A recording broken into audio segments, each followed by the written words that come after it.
अभी कुछ ही क्षण में शुरू होने जा रहा है ओथेलो। तो आइए, प्रस्तुत है नाटक ओथेलो।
तुमने तो कहा था कि तुम उस हफ्सी से घृणा करते हो। अगर मैं उससे घृणा ना करता हूँ तो तुम मुझे हिकारत भरी दृष्टि से देखो। शहर के 3 बड़े बड़े अफसरों से मैंने अपनी सिफारिश लगवाई थी लेफ्टिनेंट बनने के लिए, लेकिन फिर भी उसने मुझे अपना लेफ्टिनेंट नहीं चुना। उसने बड़े ही जोर शोर से कहा कि उसने अपना लेफ्टिनेंट चुन लिया है। और किसे चुना उसने? वो हिसाबी किताबी माइकल कैसियो, वो फ्लोरेंस का बाशिंदा जो अपनी बीवी की गोद में छिपा बैठा रहता है, और कोई सुंदर स्त्री अगर उसे दिख जाती है तो उसके लिए वो नर्क में भी जाने के लिए तैयार रहता है। वो हिसाबी किताबी कीड़ा भला क्या जाने कि युद्ध कैसे लड़े जाते हैं, लेकिन वो बातें इस तरह से करता है जिस तरह से कोई महान योद्धा हो। अब वो हिसाबी किताबी कीड़ा उस ओथेलो का लेफ्टिनेंट बनेगा और मैं यागो उसका एक अपना सा सेवक बनकर रहूंगा। मैं तुम्हारी जगह पे होता तो मैं उसको फांसी पे लगते हुए देखता। ये तो काम इतना आसान नहीं है रॉड्रिगो। आजकल नौकरी में तरक्की चापलूसी से मिलती है।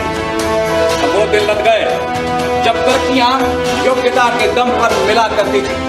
अब तुम ही बताओ कि क्या ओथेलो ने मुझ पर कोई एहसान किया है जो मैं उसे इतना पसंद करूं?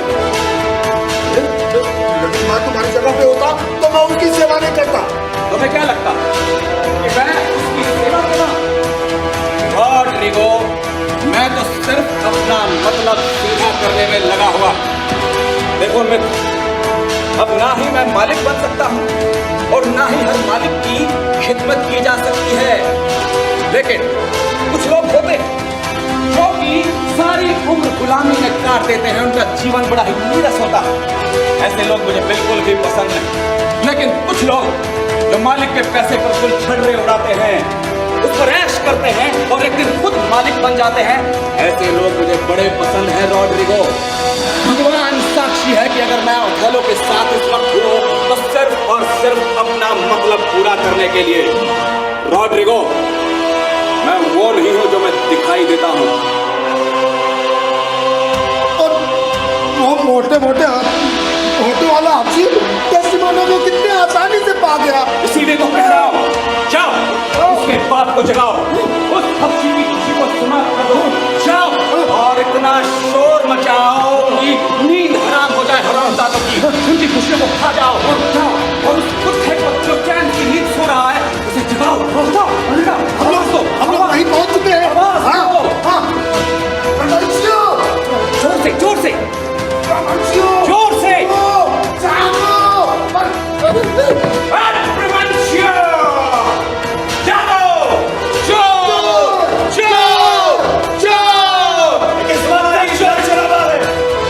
क्या हुआ? अरे श्रीमान, आपकी लड़की और पैसा गया, आप लुट गए। श्रीमान, अपने दरवाजे कसकर बंद किए थे? हाँ, आप ये सब क्यों पूछ रहे हो? अरे श्रीमान, आप देख नहीं पा रहे हैं कि आपकी बेटी भाग चुकी है। नीचे आइए और देखिए, आपके दिल के हजारों हजार टुकड़े हो गए हैं। आपकी प्यारी, जिसे आप जान से ज्यादा प्यार करते थे, वो भाग चुकी है। एक बुढ़ा काला मेंढा उसे लेकर भाग चुका है। इससे पहले कि वो उससे चौपाया हो और आपको दादाजी बना दे, आप कुछ कीजिए हुजूर, कुछ कीजिए। तुम पागल हो युवक। श्रीमान, आप एक बार अपने घर में देख लीजिए, क्या सब कोई है घर में? सब कुछ ठीक ठाक तो है? हाँ, लेकिन आप ये सब क्यों पूछ रहे हैं? श्रीमान, आपने मुझे मेरी आवाज से पहचाना नहीं? नहीं तो कौन हो तुम? मैं रॉड्रिगो हूँ। ठीक है, लेकिन तुम्हारे लिए ये ठीक नहीं है। मैंने तुम्हें साफ शब्दों में कह दिया था कि तुम मेरी पुत्री से विवाह नहीं कर सकते। अब लगता है कि तुम शराब के नशे में पागल हो गए हो और द्वेष पूर्वक मेरा अपमान करने के लिए आ गए हो, मेरी नींद चला कर रहे। श्रीमान, आप गलत सोच रहे हैं। तुम जानते हो कि मेरी इज्जत है लोगों में, समाज में, तुमको ठीक कर देने के लिए। श्रीमान, अरे डकैती चिल्लाने से तुम्हारा क्या आशय है? ये वेनिस है, पुलिस की यहाँ पूरी व्यवस्था है। श्रीमान, हमें आपको परेशान करने का कोई मकसद नहीं है। श्रीमान, लानत है आप पर, लानत है। आप ये देख ही नहीं पा रहे कि आप लुट चुके हैं। आप अपना भला तो चाहते नहीं, और जो आपका भला चाह रहा है, आप उसे भी गंदी गंदी गालियां दे रहे हैं। अरे श्रीमान, मैं तो ये कह रहा हूं कि एक जंगली घोड़े ने आपकी भोली भाली बच्ची को अपने कब्जे में ले लिया है, और अगर आपने समय रहते हुए कुछ नहीं किया तो जल्द ही आपके घर में छोटे छोटे काले काले घोड़े हिनहिनाते हुए नजर आएंगे। तुम कितने बदजुबान हो कर रहे हैं।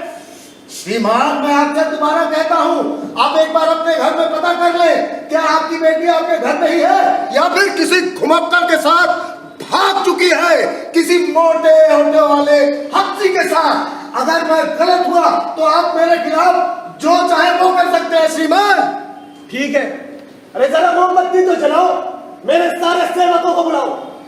ये संकट मुझे सपने में दिखाई पड़ा था और लगता है कि ये सपना सच्चा है। हाय, मेरी पुत्री।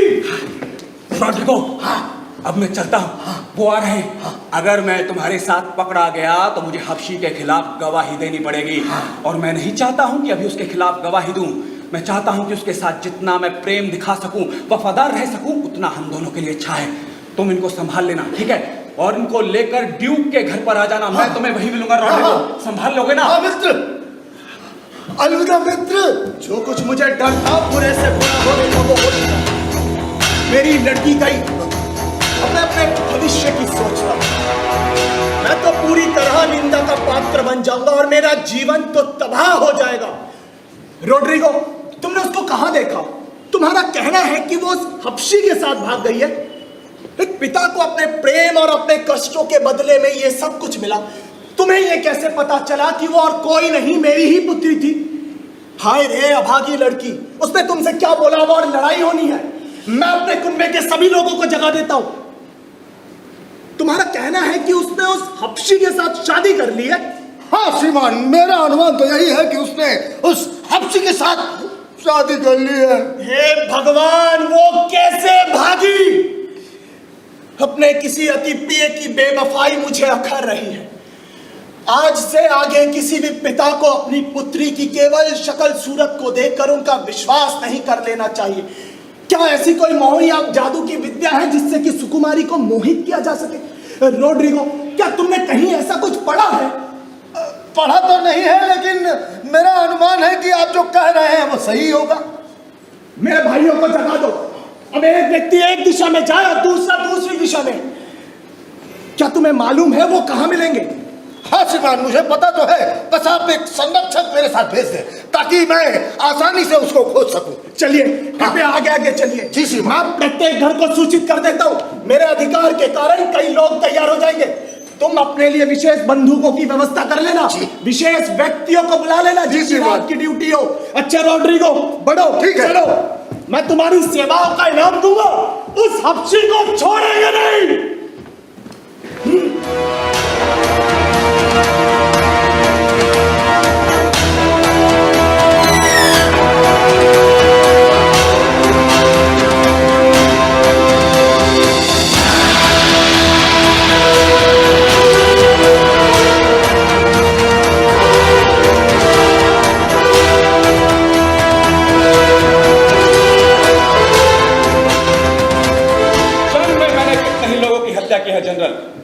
लेकिन एक शांत दिमाग की अवस्था में किसी की हत्या कर देना मेरे अंतकरण के विपरीत है।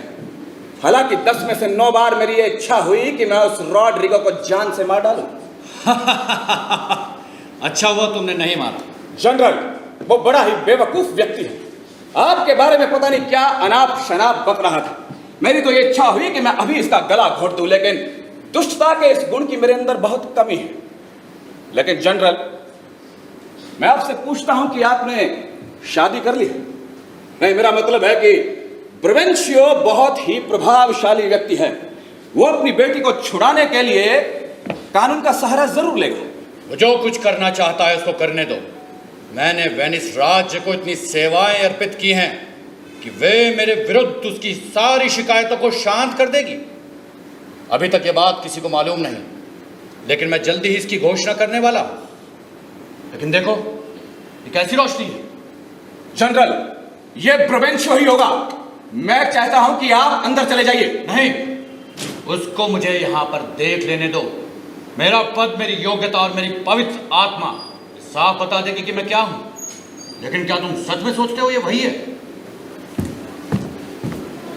जनरल, ये वो नहीं, ये तो माइकल कैसियो है। ओह, मेरे लेफ्टिनेंट, शुभकामनाएं। क्या समाचार? जनरल, ड्यूक ने आपको अपना अभिवादन भेजा।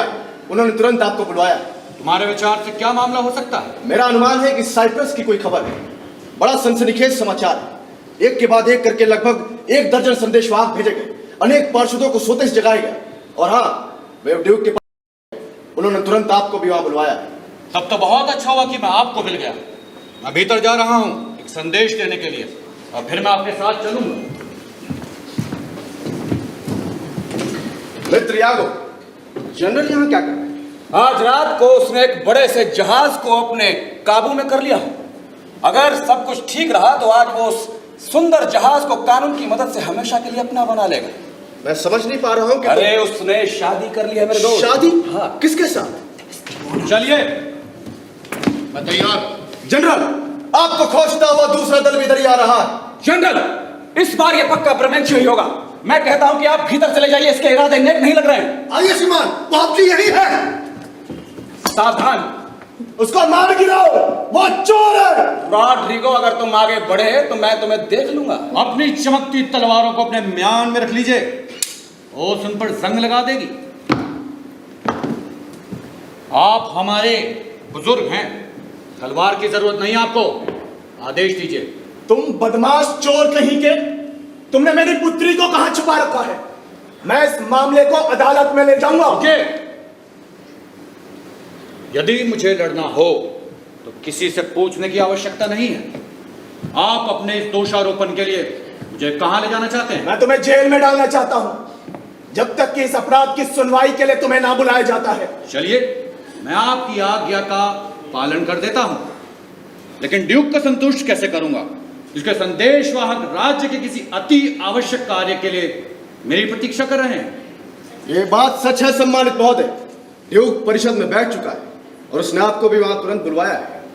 ड्यूक जो कि परिषद में बैठा हुआ है रात के इस बेमौसम समय में। ठीक है, इसको वहीं ले चलो। मेरा काम भी उतना ही महत्वपूर्ण है। ड्यूक तथा अन्य कोई भी पार्षद मेरे साथ किए गए इस अपराध को अपना समझेगा। अगर इस तरीके के अपराध को छोड़ दिया जाए तो गुलाम और गैर ईसाई हम पर शासन करेंगे। ले चलो इसे।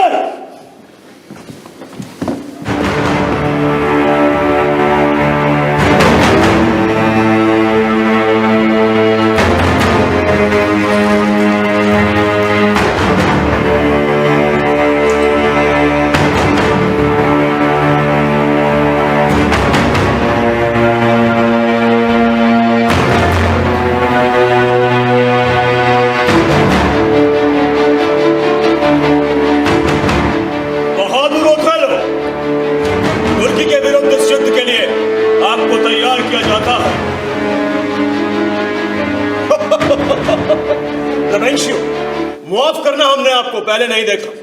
आपका भी इस अदालत में स्वागत है। आज रात्रि हमें आपकी कोई सलाह प्राप्त नहीं हुई, साथ ही साथ विचार विमर्श के लिए भी आपसे कोई सहायता नहीं मिली। श्रीमान जी माफ करना, वैसे ही मुझे भी नहीं मिल पाई। ना ही राज्य के किसी कार्य से मैं यहाँ आया हूँ और ना ही अपने पद के कारण उठकर मैं सोते से यहाँ आया हूँ। मेरा व्यक्तिगत कष्ट इतना जरूरी है कि उसके सामने सब कुछ महत्वहीन है। क्यों, क्या हो गया? मेरी पुत्री गई। क्या मर गई? हाँ, मेरे लिए तो वो मर ही गई। उसके साथ दुर्व्यवहार किया गया, उसे मुझसे चुरा लिया गया, उस पर जादू किया गया, उसे नशीले पदार्थ दिए गए जो कि नीम हाकिमों द्वारा बेचे जाते हैं। जिस किसी ने भी तुम्हारी पुत्री को विवेक से वंचित किया है या उस पर किसी भी प्रकार का जादू टोना किया है या फिर तुम्हारी पुत्री को तुमसे छीना है, तुम्हें उसके विरुद्ध कानून की कठोर से कठोर व्याख्या करनी होगी, चाहे इसमें मेरा स्वयं का पुत्र ही अपराधी दोषी क्यों ना हो। श्रीमान जी, मैं अपना आभारी हूं, लेकिन अपराधी यही है, यह हबशी, जिसको कि लगता है कि राज्य के किसी महत्वपूर्ण कार्य से यहां बुलाया है। ओ, ये तो बहुत अफसोस की बात है। ओथेलो, आपको अपने बचाव में क्या कहना है? महान शक्तिशाली और योग्य ड्यूक, मैं इस वृद्ध पुरुष की लड़की को ले गया, ये बात सही है। मैंने उससे शादी भी कर ली है, ये भी सही है। ये अपराध मैंने किया है जिसका कि दोष मुझ पर ये लगा रहा है, लेकिन मैंने केवल इसकी पुत्री के प्रेम को जीता है। मेरी पुत्री कुमारी थी, इतनी शर्मिली, शांत और सीधी की किसी भी प्रकार की कामना उसके अंदर नहीं थी। क्या वह ऐसे आदमी से प्रेम करती जिसे कि वो देखकर ही डर जाती? मेरा आप लोगों से निवेदन है कि लड़की को अदालत में बुलवा लीजिए, वो अपने पिता के सामने स्वयं बताएगी कि वो मेरे बारे में क्या सोचती है। यदि वो मुझे दोष देती है या बुरा कहती है तो आप मुझे मेरे पद और उत्तरदायित्व से ही ना हटावें, अपितु मृत्यु दंड दे सकते हैं। ठीक है, डेस्डेमोना को अदालत में पेश किया जाए। और जब तक वो आती है, मैं भगवान के सामने अपने पापों का प्रायश्चित करना चाहता हूं। क्या मैं आपको बताऊं कि मैंने किस प्रकार इसकी पुत्री के प्रेम को जीता? ठीक है ओथेलो, ये अदालत तुम्हारी कहानी सुनना चाहेगी। खुद उसके पिता को मुझसे बहुत स्नेह था। वो मुझे अक्सर बुलाया करता और निवेदन करता कि मैं अपने जीवन की कहानी उसको विस्तार से सुनाऊं। जो जो युद्ध मैंने लड़े, कहां कहां मेरे भाग्य ने पलटा खाया, वो शुरू से लेकर अंत तक सब जान लेना चाहता था। इसीलिए मैं अपने सारे साहसिक खतरनाक कार्य उसको बताता चला गया। बड़ी विचित्र और विभत्स घटनाएं समुद्र की और पृथ्वी की। कभी कभी मौत से मेरा बाल बंदी को तोड़ना, जेलबंदी, गुलामी और फिर छुटकारा। बड़े अजीब अजीब देशों की यात्राएं, जहां बड़ी बड़ी गुफाएं, मीलों मील वीरान रेगिस्तान, ऐसी खदानें जिनको कभी खोदा नहीं गया, ऐसी ऊंची चट्टानें जिनका सिरा आसमान में होता था। मुझे उन सब के बारे में बताने का मौका मिलता है।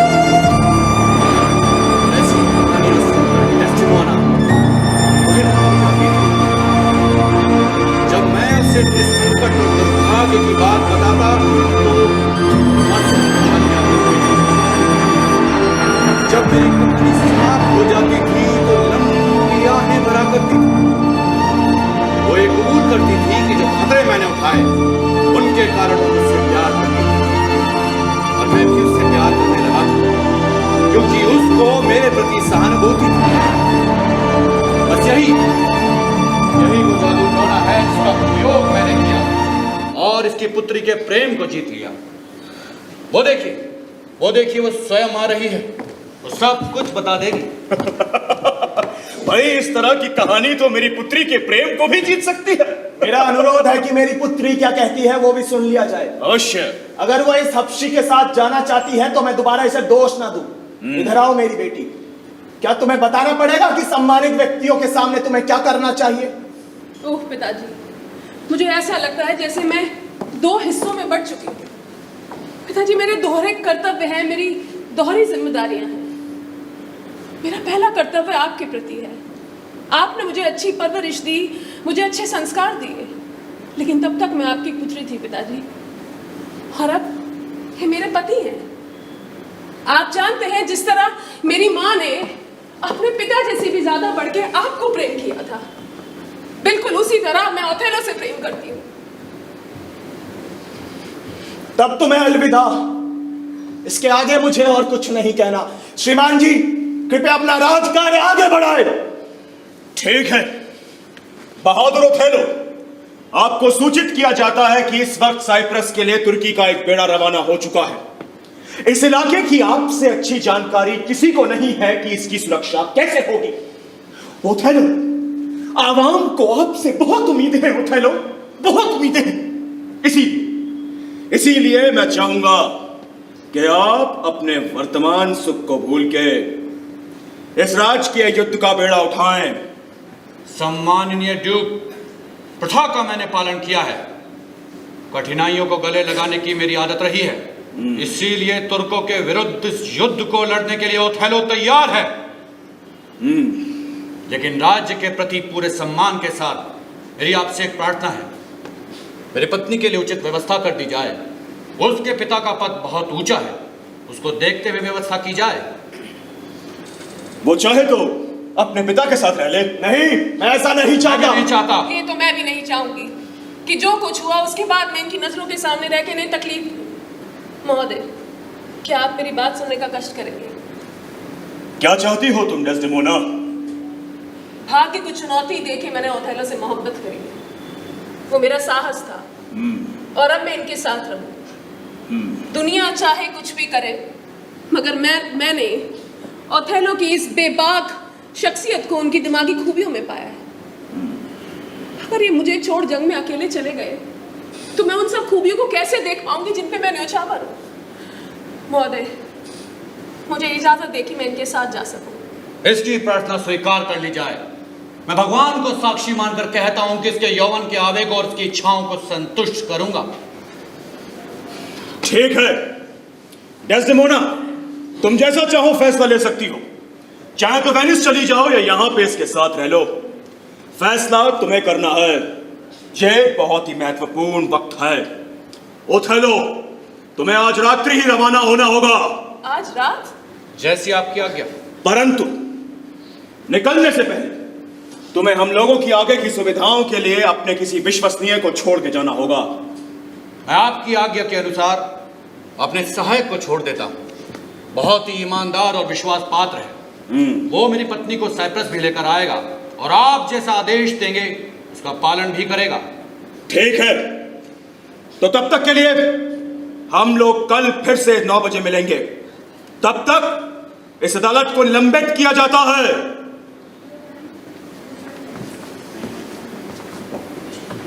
इधर आओ हफ्शी, उसे खुश रखना और अगर अपने प्रेम में अंधे हुए नहीं हुए तो देखना, उसने अपने बाप को धोखा दिया है, कहीं वो तुमको धोखा ना दे दे हफ्शी।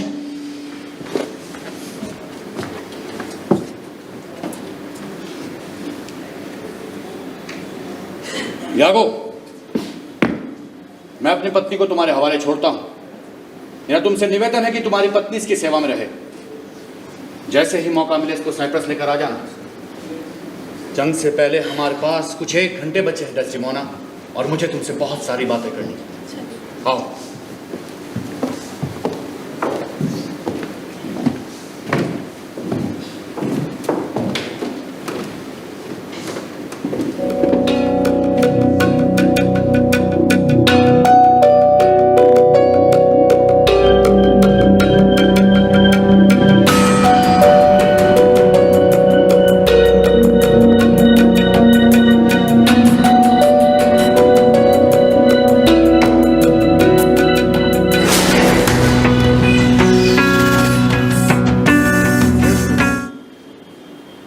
रॉड्रिगो, क्या कहते हो मित्र?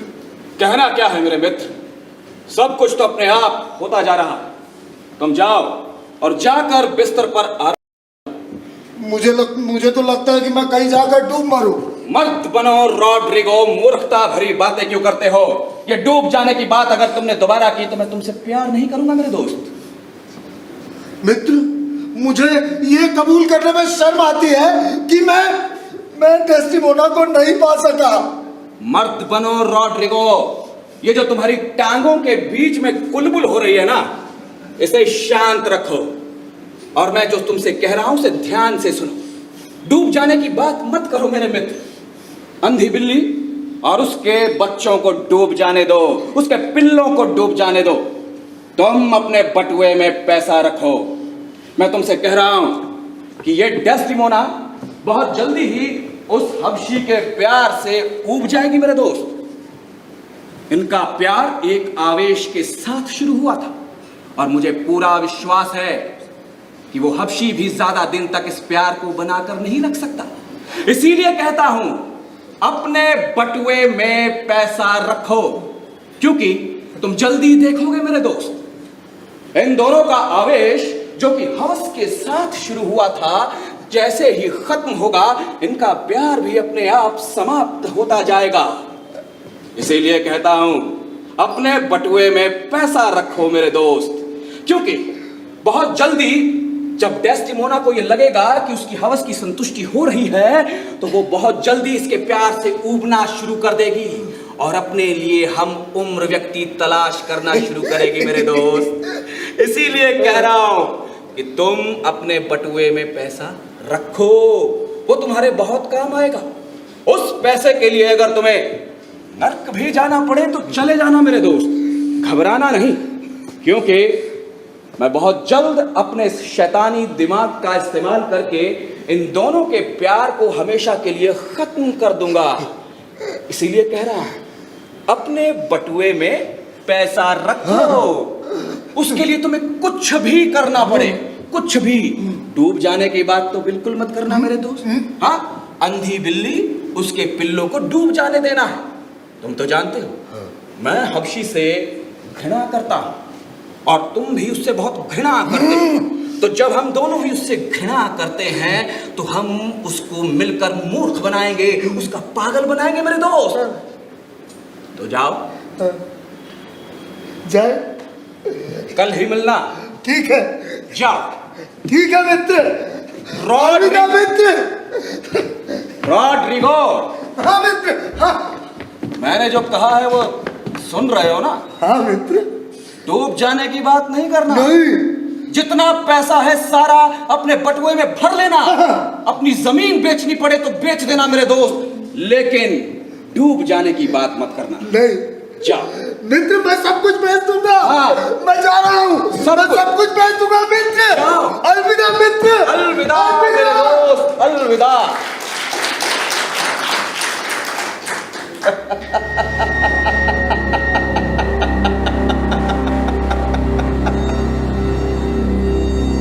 बेवकूफ,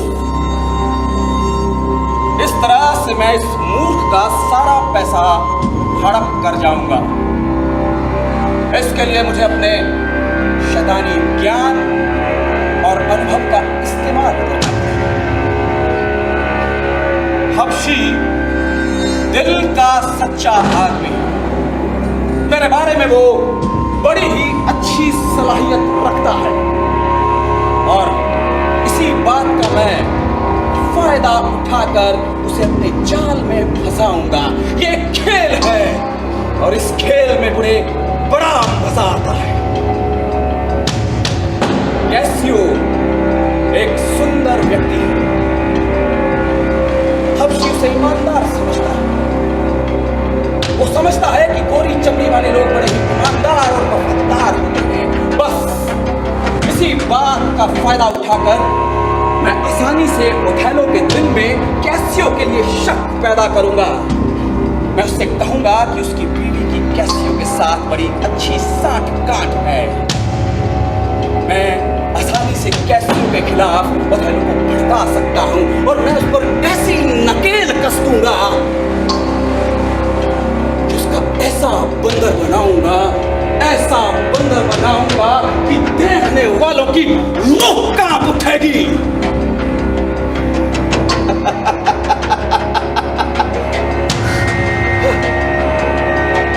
ये मुझे क्या हो रहा है? मैं कुछ नहीं कर रहा हूं। ये मेरे रोंगटे क्यों खड़े होने लगे? मैं कुछ भी नहीं कर रहा हूं, ये सब अपने आप हो रहा है। ये काली रात खुद शैतान के साथ सोई है। तब जाकर ये जिन पैदा हुआ है। इसके कर्तव्य दिन की रोशनी में सारी दुनिया देखेगी।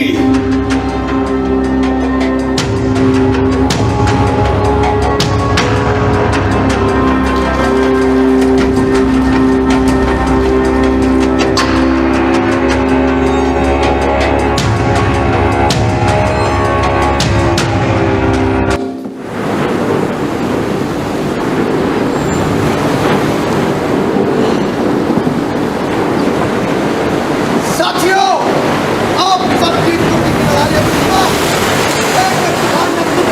मसला है कि वे अपने प्रयोजन को आगे तक नहीं ले जा सकते। हमारे जहाजी दलों ने उनके जहाज पर कहर ढा दिया है। इस द्वीप के बहादुर नागरिकों, आप सभी का धन्यवाद, जो कि जंगल के प्रति अच्छी धारणा रखते हैं। समुद्री तूफान के समय में उनसे बिछड़ गया। जहाज बहुत मजबूत है क्या? उसका जहाज बिल्कुल समुद्र के लायक है और उसका चालक भी बहुत अनुभवी और योग्य है, इसलिए उनकी सुरक्षा की मुझे पूरी उम्मीद है। हालांकि चिंता तो मुझे सता रही है। जहाज! जहाज! जहाज! ये जहाज आती है जो समुद्र तट पर एकत्रित हुए और वो चोटी पर चढ़कर चिल्ला रहे हैं, जहाज! जहाज! लगता है कि जनरल आ रहे हैं। एरिया वो है जनरल का मार्शल।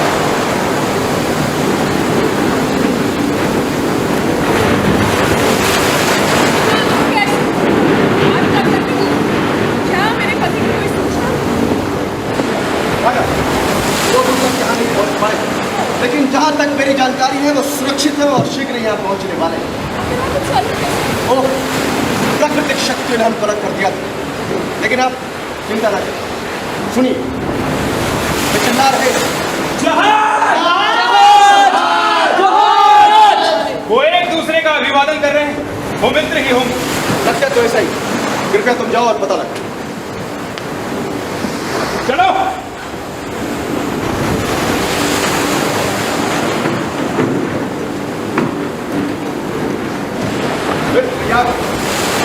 आपका स्वागत और आपका भी स्वागत है। या तो यदि बुरा न माने तो मैं आपके आज्ञा से आपकी पत्नी का चुंबन लेना चाहूंगा। मेरे स्वभाव अनुसार ये अधिकार तो मुझे मिलना चाहिए। कितना ये मुझसे सवाल लड़ाती है, अगर उसका 1% भी तुम्हें अपने होंठ चूमने को दे दे तो तुम्हें बड़ा आनंद आएगा मेरे दोस्त। नहीं, ये तो कुछ बोलती भी नहीं है। मैडम ये बहुत ज्यादा बातें करती है। ये इतनी घिसी पिटी बातें करती है कि नींद आने लगती है। ये अभी आप सबके सामने संत बनकर चुपचाप खड़ी है, लेकिन इसकी नजरें बता रही है कि ये मुझे अंदर ही अंदर गालियां दे रही है। ऐसा कहने का कोई प्रमाण है तुम्हारे पास? बात ये है मेरी मूर्ख पत्नी कि तुम घर के बाहर लगे हुए एक रंगीन चित्र की तरह हो और बैठक में टनटनाती हुई मधुर ध्वनि वाली घंटियों की तरह हो शैतान एकदम। अगर तुम्हें मुझे तंग करना होता है तो ये संत का रूप धारण करती है, और अगर मैं इसे कुछ कह दूं तो ये शैतान बनकर उस पर टूट पड़ती है। इसकी रसोई में जंगली बिलाव उसे रहते हैं मेरे दोस्त। अगर मैं इससे कहूं कि घर का कामकाज संभाल ले तो उसे आलस मार जाता है, और जब मैं रात में इससे कहता हूं कि चलो बिस्तर पर चलते हैं तो उसको काम याद आता है। चुप रहो, कैसे हो? तुम्हें शर्म आनी चाहिए यागो। तुम औरतों से इस तरह बदतमीजी से कैसे बात कर सकते हो? मैडम मैं सच कह रहा हूं, ये सच में ऐसा ही करती है। यादो, अपनी तारीफ में मैंने तुम्हें कसीदे पढ़ने को नहीं कहा। तुम तारीफ के काबिल ही नहीं हो मेरी मूर्ख पत्नी। हाँ, और अगर तुम्हें मेरी तारीफ में कुछ कहना पड़े तो क्या कहोगे यार? मैडम ऐसा करने के लिए मुझे मत कहिए, क्योंकि जब तक मैं किसी में दोष ना खोज लूं मेरे दिल को सुकून ही नहीं मिलता। चल, ये मुझे मालूम है, लेकिन फिर भी थोड़ी कोशिश तो करो यार। कुछ तो कहो मेरी प्रशंसा। देखिए, अगर आप इतना जोर दे ही रही हैं तो मैं कोशिश कर सकता हूं, लेकिन मैं आपको बता दूं कि आप मेरे दिल से पूछ सकती हैं कि मेरे दिमाग में विचार ऐसे घूमते हैं जैसे कि लेस, और उस लेस में मेरी कल्पनाओं के पंछी फड़फड़ा कर चिपक जाते हैं। लेकिन फिर भी मैं अपनी काव्य प्रतिभा का इस्तेमाल करके कुछ कहने की कोशिश करता हूं। मैडम आप दिखने में सुंदर हैं और बुद्धिमान भी, और बुद्धिमानी और सुंदरता दोनों ही बड़े काम की चीज होती है, लेकिन इसका फायदा अक्सर दूसरे उठाते हैं। तो अगर कोई महिला काली और बुद्धिमान तब तुम क्या करोगे? कोई महिला जो काली होगी और बुद्धिमान भी होगी, उसे गोरा पति मिलेगा जो उसके कालेपन से मैच करेगा। वाहियात, एकदम वाहियात। और कोई महिला अगर गोरी हो परंतु मूर्ख हो, उसके बारे में तुम क्या कहोगे? जो गोरी होगी वो मूर्ख नहीं हो सकती मेरी मूर्ख बीवी। अगर वो मूर्ख हो भी गई तब भी उसे कोई बुद्धिमान उत्तराधिकारी ही प्राप्त होगा। हाँ, घिसी पिटी बातें हैं तुम्हारी, यादों तो सिर्फ थके मंदे यात्रियों को हंसाने के काम आती हैं। चलो एक बात बताओ, तुम ऐसी औरत के बारे में क्या कहोगे जो कुरूप भी हो और मूर्ख भी? ऐसी कोई औरत दुनिया में नहीं है जो कुरूप भी हो और मूर्ख भी। अनपढ़, बिल्कुल अनपढ़। मुझे तरस आता है तुम्हारे ऊपर। तुम सबसे ज्यादा उसकी तारीफ करते हो जो बिल्कुल भी प्रशंसा के पात्र नहीं है। चलो एक बात बताओ, तो तुम ऐसी औरत के बारे में क्या कहोगे जो अपने गुणों के आधार पर अधिक से अधिक ईर्ष्यालु व्यक्ति की श्रेष्ठ से श्रेष्ठ धारणा को भी चुनौती दे सके? देखिए, अगर कोई ऐसी औरत है जो कि सर्वदा सुंदर रही हो, जिसके पास घमंड ना हो, वो अपनी बात तो रखती हो लेकिन जोर शोर से नहीं, उसके पास पैसे की कमी नहीं है लेकिन फिर भी सादा लिबास पहनती है, उसकी अपनी एक राय होती है, अगर उसको नाराज भी कर दिया जाए तो वो अपने गुस्से पर काबू रख लेती है, उसका अपनी भावनाओं पर नियंत्रण होता है, हालांकि वो अपने ही विचारों में फंसी रहती है। और अगर कोई ऐसी महिला है वो अपने ही प्रेमियों के प्रति उदासीन भी रहती है। अगर कोई ऐसी महिला है तो वही सही मायने में सच्ची औरत कहलाने के लायक है। तो फिर वो क्या करे? वो घर पर रहे और बच्चे पैदा करे। अपनी इस पूरी बात को तुमने इतने घटिया तरीके से खत्म किया है। एमिली, ये आज भी तुम्हारा पति जरूर है, मगर इससे कभी भी शिक्षा मत लेना। कभी तुम्हें क्या लगता है कि तुम्हारा ये सलाहकार मुंह फट और बदतमीज नहीं है? मुझे लगता है मैडम कि वो खरी बात कहता है। आप उसका मूल्यांकन एक सिपाही के रूप में करें, एक विद्वान के रूप में नहीं। ओह, कैसियो ने उसका हाथ पकड़कर चूम लिया। अब ये शिष्टाचार के कारण इसने इस हाथ को छू तो लिया, लेकिन यही शिष्टाचार अब कैसियो का दुश्मन बनेगा। कैसियो मेरे मित्र, अगर तुम चाहते हो कि मैं तुमसे तुम्हारा लेफ्टिनेंट का पद ना छीनूं, तो इस बार इस हाथ को चूमने की गलती तुमने फिर से कर दी है। इसने तो वही कर दिया जो मैं चाहता। अब कैसियो का शिष्टाचार ही इसकी दुख का कारण बनेगा। अब मैं इसकी नेकी को ही इसका दुश्मन बना दूंगा।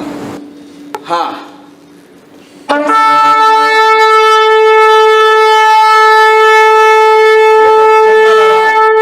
मैं इस आवाज को पहचानता हूं। Casio, general. हाँ, सचमुच जनरल आ रहे हैं। ओह, हमें उनका स्वागत करना चाहिए। हाँ। हेलो। ओह डेस्टिमोना, आप कैसे हैं? मुझे बड़ा आश्चर्य और खुशी हो रही है कि आप मुझसे पहले आ गए। अगर प्रत्येक तूफान इसी प्रकार की शांति लेकर आए और आप मिल जाएं तो हवा चलती रहे। अगर आज मैं मृत्यु को भी प्राप्त हो जाऊं तो बड़ी सुखद यात्रा होगी। ऐसी बात मत बोलिए। मैं नहीं चाहती कि ऐसा कुछ भी हो। मैं ये चाहती हूँ कि हमारी खुशी और हमारा प्रेम दिन प्रतिदिन बढ़ता चला जाए। भगवान हमारी समान इच्छाओं की पूर्ति करे। मेरी खुशी ने मेरी जुबान को शांत कर दिया है। मैं बहुत खुशी का महसूस कर रहा हूँ। जो चुम्बन मैंने तुम्हारे दिए हैं या हमारे बीच के बड़े से बड़े मतभेदों को खत्म कर दें। आओ अब चलते हैं।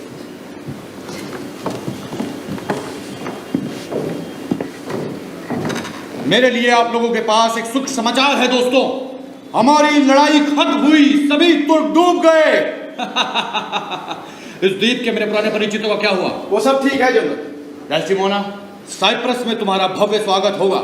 ये लोग मुझे बड़ा सम्मान देते हैं और मैं इनके बीच में बड़ी खुशी महसूस करता हूँ। यागो, तुम बंदरगाह चले जाओ और मेरा सामान ले आओ। आओ चलते हैं।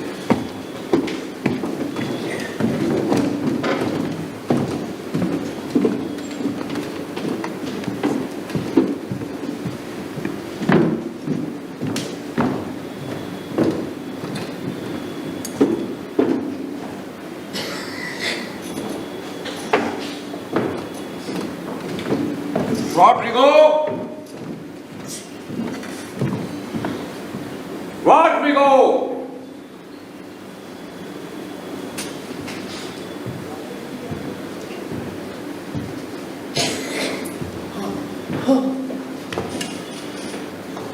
याकूब, कहाँ मर गए थे? मित्र, जरा हो गया था जरा। मित्र, तुम मेरे साथ बंदरगाह पर चलो। हाँ, लेकिन उससे पहले मेरी बात सुनो। बोलो।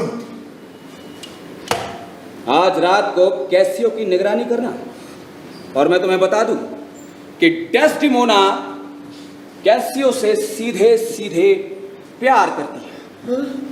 हाँ, तुमने देखा नहीं कि कितने आवेश में इन दोनों का प्यार शुरू हुआ था? अपने दिल पर हाथ रख लो, क्योंकि तुम्हारा दिल टूटने वाला है। थोड़ा आराम से सुनो, बैठो बैठो। तुमने देखा कि ओथेलो ने कितनी पहल में आकर इससे प्रेम किया था, लेकिन तुम्हें क्या लगता है कि हबशी अभी भी उससे उतना ही प्रेम करता है? अगर वो उससे इतना ही प्रेम करता होता तो उसकी आंखों में खुशी होती, लेकिन डेस्टिमोना की आंखों में मैंने वो खुशी नहीं देखी मेरे दोस्त। अब तुम ही बताओ कि प्यार तो समाप्त होता जा रहा है। अगर ऐसी बात ना होती तो क्या वो कैसियो को अपना हाथ चूमने देती? मैं अच्छी तरह से इस बात को समझता हूं रॉड्रिगो। हवस की शुरुआत ऐसे ही होती है, पाप के विचार ऐसे ही फूटते हैं।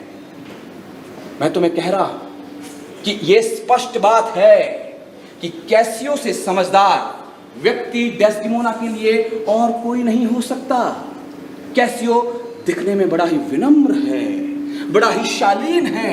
अपनी इसी विनम्रता का फायदा उठाकर वो किसी भी स्त्री को अपने वश में कर लेता है मेरे दोस्त, और उसमें वो सारे गुण हैं जो डेस्टिमोना के काम वासना को संतुष्ट कर सकते हैं। वो उसका हम उम्र भी है और सुंदर भी है।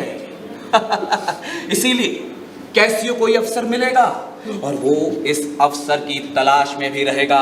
उससे बढ़कर ये अवसर किसी और को मिल ही नहीं सकता है मेरे दोस्त। इसीलिए कह रहा हूं कि कैसियो के चंगुल में डेस्टिमोना आ चुकी है। हाँ मित्र, हाँ? कैसियो? मुझे तो नहीं लगता मित्र कि वो ऐसा करेगा। क्यों? क्यों तुम्हें लगता है कि वो बड़ी ही चरित्रवान औरत है? हाँ, वो तो बहुत शानदार औरत है। तो फिर उसने कैसियो को अपने हाथ का चुम्बन लेने क्यों दिया? मित्र, मैं अच्छी तरह से समझता हूं कामुकता के विचार इसी तरह से प्रफुल्लित होते हैं मेरे दोस्त। अब मेरी बात ध्यान से सुनो। आज रात को कैसियो गार्ड रूम के बाहर निगरानी कर रहा होगा। तुम उसकी निगरानी करना, ठीक है? ठीक है मित्र। और कैसियो जल्दी ही गुस्से में आ जाता है। तुम कुछ ऐसा करना कि उसे गुस्सा आ जाए। हो सकता है कि वो तुम पर अपनी तलवार लेकर वार कर दे। लेकिन तुम डटे रहना मेरे दोस्त। तुम डटे रहना। तब तक मैं साइप्रस के लोगों को लेकर यहाँ पर पहुंच जाऊंगा, और वो तब तक नहीं मानेंगे जब तक कि उसका लेफ्टिनेंट का पद छीन ले नहीं जाता। ठीक है? करोगे ना? करोगे? करूंगा मित्र। हाँ। तो जाओ जाओ, जाता हूं। और मुझे जल्दी ही किले के ऊपरी हिस्से में मिलना। ठीक है जाओ, मित्र। जाओ, जाओ। अलविदा मित्र। अलविदा मेरे दोस्त।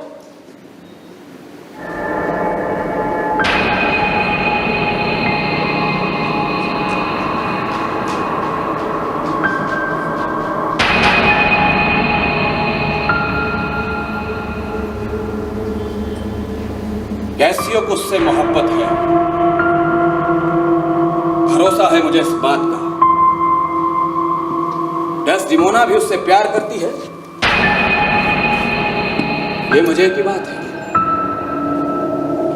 हबशी दिल का अच्छा आदमी है, एक अच्छा पति बनने के उसमें सारे गुण हैं, लेकिन मैं भी डेस्टिमोना से प्यार करता हूं। हवस इसकी उतनी बड़ी वजह नहीं है, हालांकि कुछ वजह ये भी है, लेकिन उससे भी बड़ी वजह है बदला। लोगों का विश्वास है कि ये मेरी पत्नी के साथ सोया है। जिस तरह से उसने मेरी पत्नी को भ्रष्ट किया है, मैं भी डेस्टिमोना को भ्रष्ट कर देना चाहता हूं। और अगर मैं ऐसा नहीं कर पाया तो मैं हबशी को इतनी ईर्ष्या में पटक दूंगा, इतना पागल कर दूंगा कि वो तड़प तड़प कर रो उठेगा, बंदर की तरह उछलेगा कूदेगा। लेकिन ऐसा करने के लिए मुझे इस वेनिस के मूर्ख व्यक्ति पर निर्भर रहना पड़ रहा है। अगर आज मैंने जो उसको पट्टी पढ़ाई है इसने वैसा ही कर दिया तो मुझे कैसियो के खिलाफ ओथेलो को भड़काने का मौका मिल जाएगा। मैं कैसियो के खिलाफ ओथेलो को इतनी गंदी तरह से भड़काऊंगा, मैं कहूंगा कि उसने जो कुछ भी किया है डेस्टिमोना के साथ संबंध बनाने के लिए किया है। ये सुनते ही ओथेलो पागल हो उठेगा। मेरी चाल अभी यहां है, ठीक ठाक से स्पष्ट नहीं हो रही है, लेकिन जैसे जैसे ये स्पष्ट होती जाएगी मैं ओथेलो को उसके घुटनों पर लेकर आऊंगा। ये मेरा अपने आप से वादा है।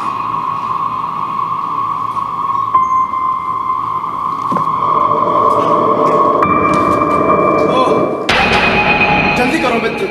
अभी से लेफ्टिनेंट, अभी तो 10 भी नहीं बजे हैं। आज जनरल ने हमें पता है जल्दी क्यों विदा कर दिया। क्यों? क्योंकि वो डेस्टिमोना के साथ बिस्तर का आनंद लेना चाहता है मेरे दोस्त। ओह, वो तो शानदार महिला है। उसके अंदर कितना प्रेम का भाव है तुमने देखा? सचमुच वो कोमल और सुंदर प्राणी है। उसकी आंखों में एक अजीब सी काम उत्तेजना है, तुम्हें दिखाई दी? हाँ, उसकी आंखें बड़ी मनमोहक हैं। और जब वो किसी से बात करती है तो अपने भीतर प्रेम का रस घोल लेती है। सचमुच वो नारीत्व का एक आदर्श है। हाँ, इसीलिए आओ भगवान से प्रार्थना करें कि आज उन्हें बिस्तर का भरपूर सुख मिले मेरे दोस्त। लेफ्टिनेंट, मेरे पास एक अच्छी शराब है, आओ आज ओथेलो के स्वास्थ्य के लिए हम शराब पिएंगे। नहीं मित्र यागो, तुम्हें पता है कि शराब मुझे सहन नहीं होती, ये मेरे दिमाग में प्रवेश कर जाती है। मेरी इच्छा है कि मनोरंजन का कोई और साधन मंगाया जाना चाहिए। मनोरंजन का और साधन भी मिलेगा मेरे दोस्त, लेकिन उससे पहले इस शराब का आनंद ले लिया जाए। सिर्फ एक प्याली, आपके साथ जश्न मनाने के लिए यहाँ साइप्रस के लोग भी हैं। एक प्याली तो मैं पहले ही पी चुका हूँ और उसमें पानी सावधानी पूर्वक मिला लिया गया, लेकिन इसी से मेरा चेहरा लाल हो गया और इस कमजोरी के कारण मैं बड़ा दुर्भाग्यपूर्ण महसूस करता हूँ। लेकिन बाकी लोग हैं कहाँ? बाकी यहीं पर है, अगर आप आज्ञा दे तो मैं उन्हें बुला लूँ। हाँ, आपके मनोरंजन का पूरा इंतजाम है मेरे दोस्त।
तू है कौन? है? तो मुझे पीटने की हिम्मत करता है? ये आदमी मुझे मेरी ड्यूटी सिखाएगा। ये आदमी मुझे मेरी ड्यूटी सिखाएगा।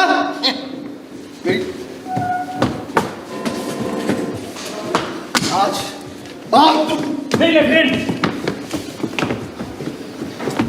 लेफ्टिनेंट, आप ये ना भूले कि आप शराब के नशे में हैं।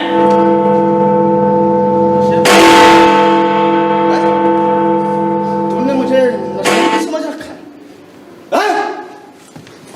अरे अरे कैसे हो? ये क्या कर रहे हैं? मोंटानो साहब, मोंटानो साहब रुक जाइए, ऐसा मत कीजिए। आज इसका बोतल बना के अरे ऐसा मत कीजिए। अरे अरे कौन घंटा बजा रहा है? ये घंटा कौन बजा रहा है? सारा शहर बजाएगा। रुक जाइए, आप लोगों को अरे बंद कीजिए घंटे को, जनरल जाग जाएंगे। ये यहाँ क्या हो रहा है? मुझे अगर तुम लोगों को अपनी जान की परवाह है तो रुक जाओ। मुझे बड़ा आघात पहुंचा है, मेरा बहुत खून बह रहा है। ये क्या मामला है? जनरल, मैं कुछ भी नहीं जानता हूँ। हम तो बस पहले यहाँ पर मित्र की तरह जश्न मना रहे थे, लेकिन थोड़ी देर बाद मैं देखता हूँ कि सबने अपनी अपनी तलवारें खींच ली और एक युद्ध की तरह लड़ने शुरू हो गए। मैं इसके ज्यादा कुछ नहीं जानता। कैसियो, तुम मेरे लेफ्टिनेंट हो, ये बात कैसे भूल गए और इस प्रकार के झगड़े में पड़ गए? जनरल, जनरल मुझे माफ कर दो जनरल।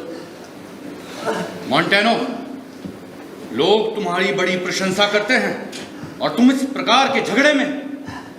अच्छे ओथेलो, मुझे प्राणघात आघात पहुंचा है।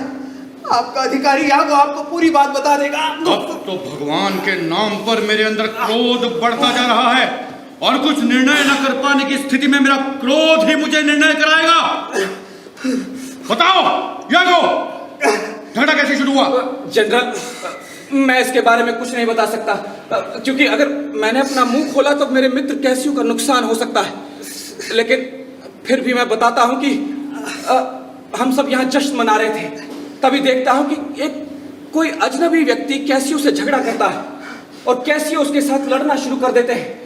फिर मैं उस व्यक्ति के पीछे भागता हूं जो मुझे देखकर भाग जाता है और आखिर में देखता हूं कि कैसियो और मोंटानो ने आपस में तलवारें खींच रखी हैं और वो आपस में लड़ रहे हैं। इसके बाद मैंने कुछ नहीं देखा, इसके बाद मुझे कुछ भी नहीं पता कि क्या हुआ, बस मैं इतना ही जानता हूं।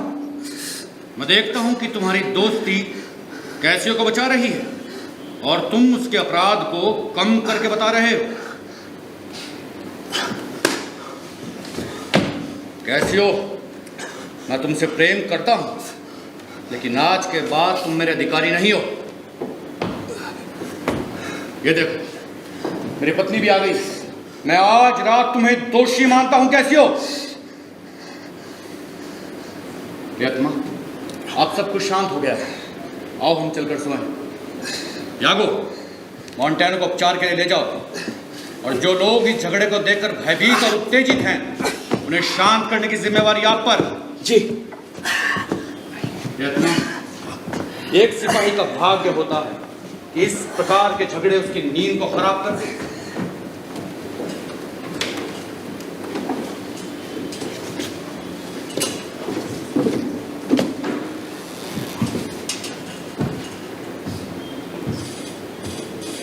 आपको तो बहुत चोट पहुंची है लेफ्टिनेंट। मैंने तो अपना सम्मान खो दिया यागो। अरे मैं व्यक्तिगत चोट की बात कर रहा हूं और आप सम्मान सम्मान चिल्ला रहे हैं। हाँ, देखिए, सम्मान एक बड़ी ही तुच्छ वस्तु है। ये तो उसे भी मिल जाता है जो उसके लायक नहीं होता और उसे भी नहीं मिलता जो उसके लायक होता है। देखिए, आप सम्मान की चिंता ना करें तो आपका कुछ भी नहीं गया। लेकिन मुझे यह बताइए कि वो कौन व्यक्ति था जिसके साथ आप झगड़ा कर रहे थे? मुझे कुछ याद नहीं आ रहा। शराब ने नशे का रूप धारण किया। नशा, क्रोध आया और मैंने तलवार। मैंने शराब क्यों पी? अरे कैसियो मेरे मित्र, शराब तो बहुत ही अच्छी और स्वास्थ्यकर चीज है। तुम या कोई भी जिंदा व्यक्ति इसे जितना चाहे पी सकता है। इसकी निंदा मत करो मेरे दोस्त। मैं तुम्हें बताता हूं कि तुम्हें क्या करना चाहिए।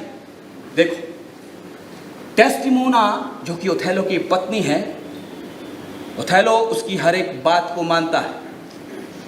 तुम जाकर डेस्टिमोना के सामने अपने अपराध को ईमानदारी से स्वीकार कर लो और उससे कहो कि जनरल और तुम्हारे बीच में जो गलतफहमी है उसे दूर कर, प्रार्थना कर। मैं तुम्हें दावे के साथ कह सकता हूं मेरे दोस्त, डेस्टिमोना बहुत ही नेक औरत है, दयावान, चरित्रवान। वो तब तक नहीं रुकेगी जब तक कि वो ओथेलो से तुम्हारी प्रार्थना स्वीकार नहीं करवा लेती। जाओ और जो मैं कह रहा हूं उसे ईमानदारी से कर डालो। वाह, वास्तव में क्या सलाह तुमने मुझे दी। ये सलाह मैंने अपनी मित्रता और प्रेम के कारण दी है मेरे दोस्त। मैं डेस्टिमोना के घर अभी जाता हूं और उसका इंतजार करूंगा और निवेदन करूंगा कि मेरे विषय में वो जनरल से कुछ कहे। कैसियो, अब मुझे ड्यूटी पर चलना चाहिए, काफी समय हो रहा है। तुम वैसा ही करना जैसे मैंने कहा। बिल्कुल। करोगे ना? बिल्कुल। और अभी तुम जाने की हालत में हो ना? अरे तुम मेरे अच्छे मित्र हो यागो, तुम नहीं होते तो मेरा क्या होता। सम्मान, लोग भी कितने फालतू सामान के साथ सफर करते हैं। अब आप मुझे बेईमान कहेंगे, लेकिन बताइए क्या बेईमानी की मैंने? एक मुसीबत में पड़े हुए दोस्त को बस रास्ता ही तो दिखाया है। अब ये बुद्धू डेस्टिमोना से जाकर मिन्नतें करेगा। इसे कहते हैं कि किसी को बर्बाद करने से पहले उसका हौसला जीतना पड़ता है, उसका यकीन जीतना पड़ता है। यह है भलाई की शक्ल में जहन्नुम। वो डेस्टिमोना, वो नेक औरत ओथेलो से इसके लिए वकालत करेगी। बस यही मेरा मौका होगा। मैं ओथेलो से कहूंगा कि डेस्टिमोना जो कर रही है वो कैसियो के साथ संबंध बनाने के लिए कर रही है। उसके बाद वो जितनी कैसियो की वकालत करेगी उतना ओथेलो की नजरों में गिरती चली जाएगी, खार होती जाएगी। अब इस औरत की नेकी से ही मैं बुनूंगा वो जाल जिसके फंदे में सब फंसेंगे। लेकिन अभी मुझे उस रॉड्रिगो को भी संभालना पड़ेगा। वो हरामजादा भी पता नहीं कहाँ है।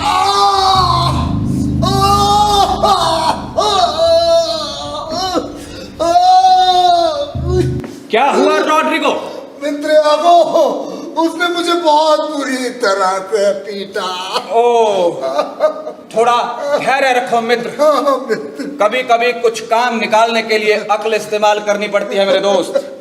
और कैसियो ने अगर तुम्हें थोड़ा पीट दिया तो क्या हुआ? उसकी वजह से हमारा रास्ता भी तो साफ हुआ है और तुम्हारे पिटने की वजह से ही उसकी आज नौकरी गई है। अब हम दोनों अपनी मंजिल की तरफ बढ़ रहे हैं मेरे दोस्त। ठीक है? ठीक है मित्र। अब जाओ, मुझे बहुत काम है। अपने मरहम लगाओ जाकर और कल मुझे मिलना। हाँ ठीक है मित्र। जाओ जाओ। अलविदा मित्र।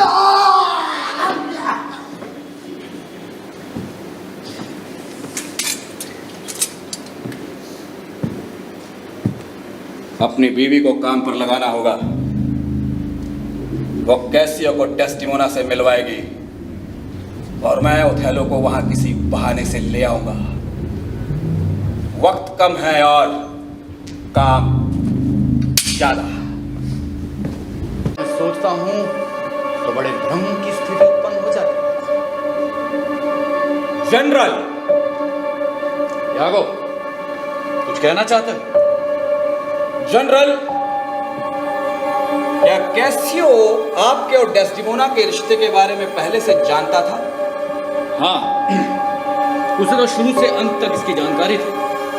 कि तुम क्यों पूछते हो? बस ऐसे ही चलते फिरते मेरे दिमाग में एक विचार आया, मेरा अन्यथा कोई मतलब नहीं। तुम चलते फिरते विचार को संतुष्ट करने की बात क्यों कह रहे हो? नहीं, मैं समझता था कि वो इससे भली भांति परिचित नहीं है। नहीं, वो इससे परिचित था। वो तो बल्कि कभी कभी मेरे और डेस्टिमोना के बीच संदेशवाहक का कार्य भी किया करता था। सचमुच? सचमुच? तुम सचमुच क्यों कह रहे हो? तुम्हें उसमें कोई देखने वाली बात मिल रही है क्या? क्या वो ठीक व्यक्ति नहीं है? क्या सोचते हो? जनरल, वो ठीक व्यक्ति है, बहुत ही अच्छा व्यक्ति है, लेकिन मैं सोच रहा हूं कि भगवान कसम यागो, ऐसा लग रहा है कि तुम बार बार मेरे ही शब्दों को दोहरा रहे हो। ऐसा लगता है कि तुम्हारे मन के भीतर कोई बात बैठी हुई है और उसका बाहर आना बहुत अधिक भयावह है। जनरल, आप तो जानते हैं कि मैं आपसे कितना प्रेम करता हूं और आपके प्रति कितना वफादार हूं। सोचता तो हूं तुम ईमानदार हो और वफादार हो, लेकिन तुम अभिव्यक्त करने से पूर्व बहुत गहन चिंतन करते हो। इसीलिए तुम्हारा इस तरह से सोचना मुझे बहुत अधिक डरा रहा है। जनरल, मुझे लगता है कि कैसियो एक ईमानदार व्यक्ति है। मुझे भी यही लगता है। लेकिन जनरल, व्यक्ति जैसे होते हैं वैसे दिखाई नहीं देते। लेकिन व्यक्ति जैसे दिखाई देते हैं उनको वैसा ही होना चाहिए। इस विचार से तो कैसियो एक ईमानदार व्यक्ति ही है। तुम्हारे मन के भीतर जरूर कोई बात बैठी हुई है। मेरा तुमसे निवेदन है कि तुम उसे मेरे सामने उसी प्रकार रख दो जिस प्रकार तुम अपने सामने रखते हो। कुछ छुपाओ मत। जनरल, मुझे माफ कीजिएगा। देखिए, बुद्धिमानी की बात इसी में है कि आप मेरी बातों को ज्यादा गंभीरता से ना लें, क्योंकि मेरे दिमाग में ऐसी ही कल्पनाएं उमड़ती रहती हैं, बिना सिर पैर के विचार आते रहते हैं। इनका कोई यथार्थ से लेना देना नहीं होता, ये बस संदेह से भरे होते हैं। इसीलिए मैं आपसे कहता हूं कि आप मेरी बातों को ज्यादा गंभीरता से ना ले तो अच्छा हो। तुम्हारा आशय क्या है? जनरल, देखिए, गुलामों तक को यह आजादी होती है कि वो अपने विचार अपने तक ही रखें, और मैं समझता हूं कि आपके इस गुलाम को भी आप इतना हक तो जरूर देंगे। तुम गुलाम नहीं मित्र हो, और जब मित्र होकर कोई बात छिपाता है तो षड्यंत्र करता है। मैं इसी मित्रता के नाते आपसे कह रहा हूं जनरल कि आप अपने भीतर किसी भी तरह का ईर्ष्या का भाव ना आने दें। ईर्ष्या एक ऐसा हरी आंखों वाला जानवर है जो इंसान की भावनाओं से खेलता है और उससे ही पलता फूलता है। भगवान हम पुरुषों को ईर्ष्या से बचाए। किसी भी व्यक्ति का या औरत का धन उसका अपना नाम होता है, जो कि उसकी अंतरात्मा से जुड़ा होता है। जनरल, अगर कोई मुझसे मेरा धन चुराता है तो वो मुझसे मेरी बड़ी ही तुच्छ सी वस्तु लेकर जाता है। लेकिन जनरल, अगर कोई मुझसे मेरा नाम चुराता है, मेरा उत्तम नाम चुराता है, उसे मिट्टी में मिला देता है, तो वो मुझे दुनिया के सामने, दुनिया की नजरों में गिराता है। तुम्हारा क्या मतलब? क्या तुम्हें ऐसा लगता है कि मैं ईर्ष्या के जीवन को गले से लगा लूंगा और हर समय स्वयं को संताप से परेशान करता रहूंगा? नहीं, जिस दिन मुझे संदेह हो जाता है मैं इसका अंत देखना पसंद करूंगा। अगर तुम्हारी बातों में आकर कल्पना में घुलता रहूंगा तो एक मूर्ख बकरी जैसा बन जाऊंगा। अब ये कहना कि मेरी पत्नी अति सुंदर है, अच्छा गा लेती है, अच्छा नाच लेती है, तो इससे मुझे ईर्ष्या होने वाली नहीं है। जहां पर गुण होते हैं वहां पर ये विशेषताएं प्रशंसनीय होती हैं। मैं उससे कम विशेषताओं वाला। अब ये कोई आधार नहीं कि मैं ये सोचने लग जाऊं कि वो मेरे प्रति वफादार नहीं है। उसने मुझे खुली आंखों से पसंद किया है। अब अगर मैं संदेह करता हूं तो मेरा संदेह सत्यापित होना चाहिए, और जिस दिन ये सत्यापित हो गया उस दिन सिर्फ एक चीज रहेगी, प्रेम या संदेह की विदाई। मुझे ये जानकर बहुत ही खुशी हुई जनरल। अब मेरे पास आपको बताने के लिए उचित कारण भी है, लेकिन अभी मैं सबूत की बात नहीं कर रहा हूं जनरल, आप अपनी पत्नी डेस्डिमोना पर नजर रखें और साथ में कैसियो पर भी अपनी नजर बनाकर रखें। लेकिन ऐसा करने के लिए मैं आपसे कहता हूं कि किसी भी तरह का ईर्ष्या का भाव अपने मन में ना आने दें। जनरल, आप मेरे मित्र भी हैं। मैं आपसे कहता हूं कि आप किसी भी तरह का संदेह अपने मन में ना लाएं, लेकिन मित्र होने के नाते मैं ये कहता हूं कि आप उस पर पूरा भरोसा भी ना जताएं। जनरल, मैं वेनिस की स्त्रियों को, अपने देश की स्त्रियों को अच्छी तरह से जानता हूं। ये अपने पापों को छिपाने के लिए भगवान को साक्षी बनाकर सब कुछ खुलासा कर सकती हैं, लेकिन अपने पति के सामने ये कुछ भी कबूल करने से घबराती हैं, शर्माती हैं। इन्हें एक अलग तरह की संतुष्टि मिलती है। जनरल, तुम ऐसा सोचते हो? जनरल, उसने अपने बाप को धोखा दिया, लेकिन जब ड्यूक के दरबार में उसने आपकी आंखों में अपने बाप के लिए गुस्सा देखा तो वो सबसे पहले अपने बाप की तरफ गई थी।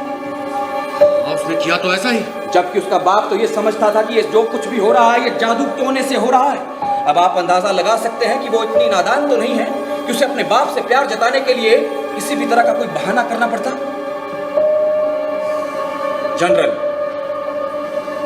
मुझे लग रहा है कि आप परेशान हैं। देखिए, मेरी बातों को आप गंभीरता से ना ले तो अच्छा है। मैंने पहले ही कहा है कि मेरे दिमाग में ऐसे ही बिना सिर पैर के विचार उमड़ते रहते हैं, इनका कोई गंभीर आशय नहीं होता है। मैं तुम्हारा आभारी हूं, जारी रखो। जनरल, मुझे लग रहा है कि आप परेशान हो रहे हैं। नहीं जनरल, मैं आपसे फिर कह रहा हूं, मेरी बातों को ऐसे ही रहने दें। आप अपने मन के घोड़ों को ना दौड़ाएं। मुझे लग रहा है कि आप गंभीरता से ले रहे हैं और परेशान हो रहे हैं। जनरल, देखिए, आप कुछ भी ऐसा मत कीजिएगा कि आपको परेशानी हो। जनरल, मैं कुछ नहीं करूंगा। जनरल, अगर आपने कुछ भी ऐसा किया तो मेरे शब्द आपको ऐसे भयंकर परिणामों तक ले जाएंगे कि आप अंदाजा भी नहीं लगा सकते। जनरल, आप मेरे विचारों को लेकर इतना परेशान ना हो जाइए। मैं परेशान नहीं हूं, लेकिन मुझे मेरी पत्नी गुणवती लगती है। मैं तो यही चाहता हूं जनरल, भगवान करे कि ऐसा ही हो और आप ऐसा ही सोचते रहें। लेकिन मैं कभी कभी सोचने को बाध्य हो जाता हूं कि इंसानों की फितरत बदल भी तो जाती है। यही तो बात है जनरल। उसने अपने देशवासियों को छोड़कर आपसे शादी की। ये बात मुझे बड़ी ही विचित्र लगी, जबकि उसके देशवासी तो उसी के देश के थे, उसी के अनुकूल थे, उसी के अनुरूप थे, लेकिन फिर भी उसने उनको छोड़कर आपसे शादी की। ये तो बड़े ही पाप वाली बात है। जनरल, देखिए, मैं ऐसी कई स्त्रियों को जानता हूं। मैं सिर्फ डेस्टिमोना की बात नहीं कर रहा। जब वो हवस के आवेश में आती हैं तो कभी कभी बिस्तर पर वो अपने पति की तुलना अपने देशवासियों से करना शुरू कर देती हैं, और कभी कभी तो उन्हें अपनी शादी पर पश्चाताप भी होता है।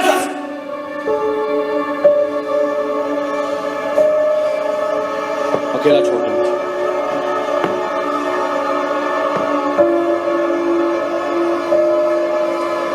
मैं आपसे अलविदा लेता हूं जनरल।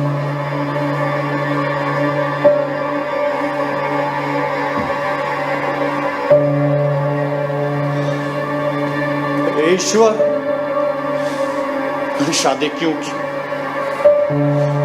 इस ईमानदार व्यक्ति ने मुझे जितना कुछ बताया है उससे कहीं अधिक देखा और जाना होगा।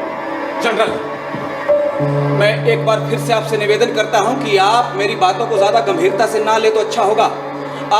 आप संयम से काम लें, और देखिए, अगर आपने गंभीरता से काम लिया, इसको अभी समय पर छोड़ दीजिए, लेकिन कैसियो को उसका बनता हुआ हक दे दीजिए जनरल, जिसका कि वो हकदार है। उसे लेफ्टिनेंट बना दीजिए, लेकिन कुछ समय के बाद, और देखिएगा कि उस समय के बीच में कैसियो और डेस्टिमोना आपसे किस तरह से पेश आते हैं। इससे आपको बहुत कुछ मालूम हो जाएगा जनरल, और मुझे संदेह में पड़े रहने दें, क्योंकि मेरे पास इसका कारण भी है जनरल। मेरे दिमाग में ऐसे ही संदेह उमड़ते रहते हैं, मैंने आपको पहले भी बताया है। लेकिन डेस्टिमोना को निर्दोष ही समझें। आप संयम से काम लें। मेरे संयम के विषय में तुम्हें डरने की जरूरत नहीं है। यागो, चले जाओ यहां से। मैं आपसे फिर से विदा लेता हूं जनरल।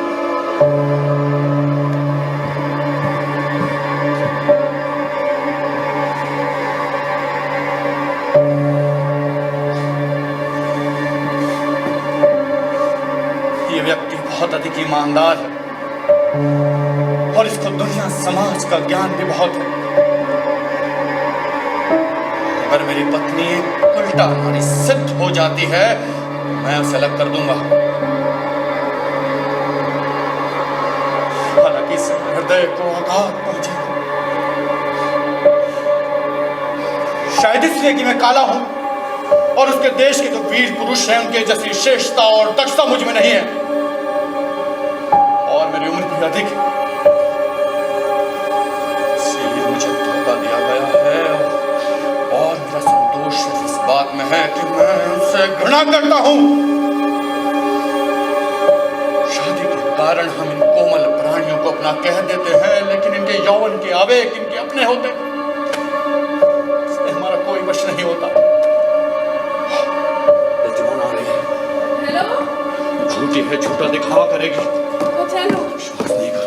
खाना तैयार है, और आपने जिन लोगों को खाने के लिए बुलाया था सब आपका इंतजार कर रहे हैं। मुझे बड़ा अफसोस है। क्या हुआ आपको? मेरी तबीयत खराब है। ओह, मुझे लगता है आप रात भर जागते हैं, शायद इसलिए आपका सिर दर्द हो रहा होगा। आप यहाँ आइए मेरे साथ, यहाँ बैठिए। ये मेरे पास जो रुमाल है, ये मैं आपके सिर पे बांध देती हूँ। तुम्हारा रुमाल बहुत छोटा है। कोई चिंता की बात नहीं प्रियतमा, मैं अंदर ही चल रहा हूँ। आओ।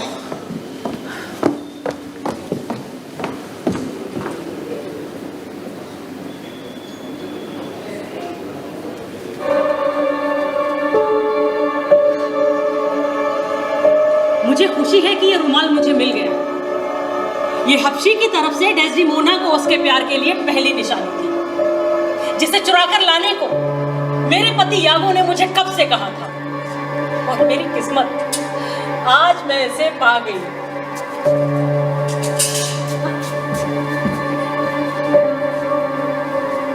मेरी मूर्ख पत्नी यहाँ पर अकेली क्या कर रही है? देखो, गाली मत दो। मेरे पास तुम्हारे लिए कोई चीज है। मेरे लिए? हाँ, तो जैसी बेवकूफ औरत से और क्या उम्मीद कर सकता हूँ? अगर मैं तुम्हें वही रुमाल लाकर दे दूं, तो मुझे क्या मिलेगा? कैसा रुमाल? तुमने इसको चुरा लिया? नहीं, चुराया नहीं। डेस्डेमोना से गलती से गिर गया और मेरी किस्मत, मैं वहीं खड़ी थी, मैंने छट से उठा लिया। सुंदर पत्नी, ला, ये रुमाल मुझे दे दे। अरे यागो, तुम इस रुमाल का करोगे क्या? मैं इसका कुछ भी नहीं करूंगा, तू बहुत सुंदर है। ला, दे दे, दे दे। नहीं, ये रुमाल मैं तुम्हें नहीं दे सकती। अरे बिल्ली की तरह मत भाग दे। यागो, अरे इधर दे ना रुमाल। देखो यागो, ये अगर तुम्हारे किसी काम का ना हो ना, तो मुझे वापस दे दो। बेचारी डेस्डेमोना ऐसे नहीं पाएगी ना, तो बहुत दुखी हो जाएगी। मुझे ये मेरे बहुत काम का है, तुझे इससे कुछ लेना देना नहीं है। यागो, चल जा। गलत गलत जा।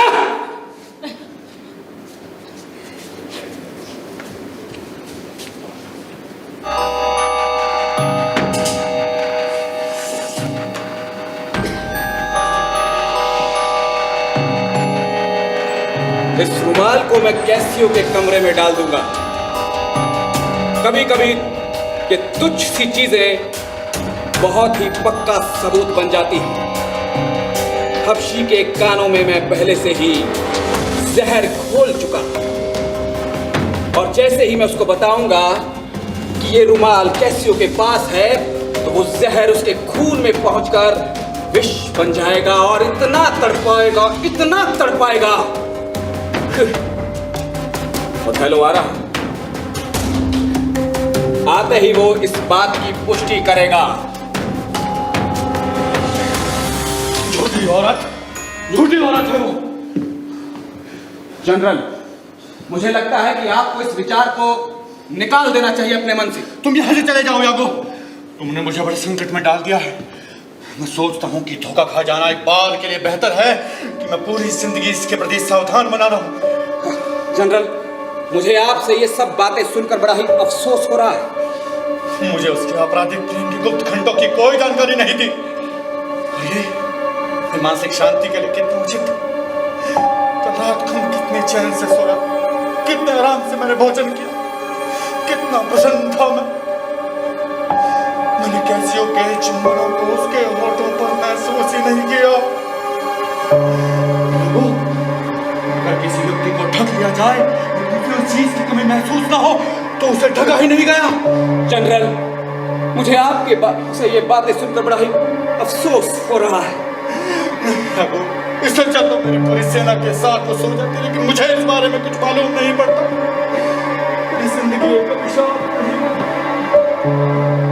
लेकिन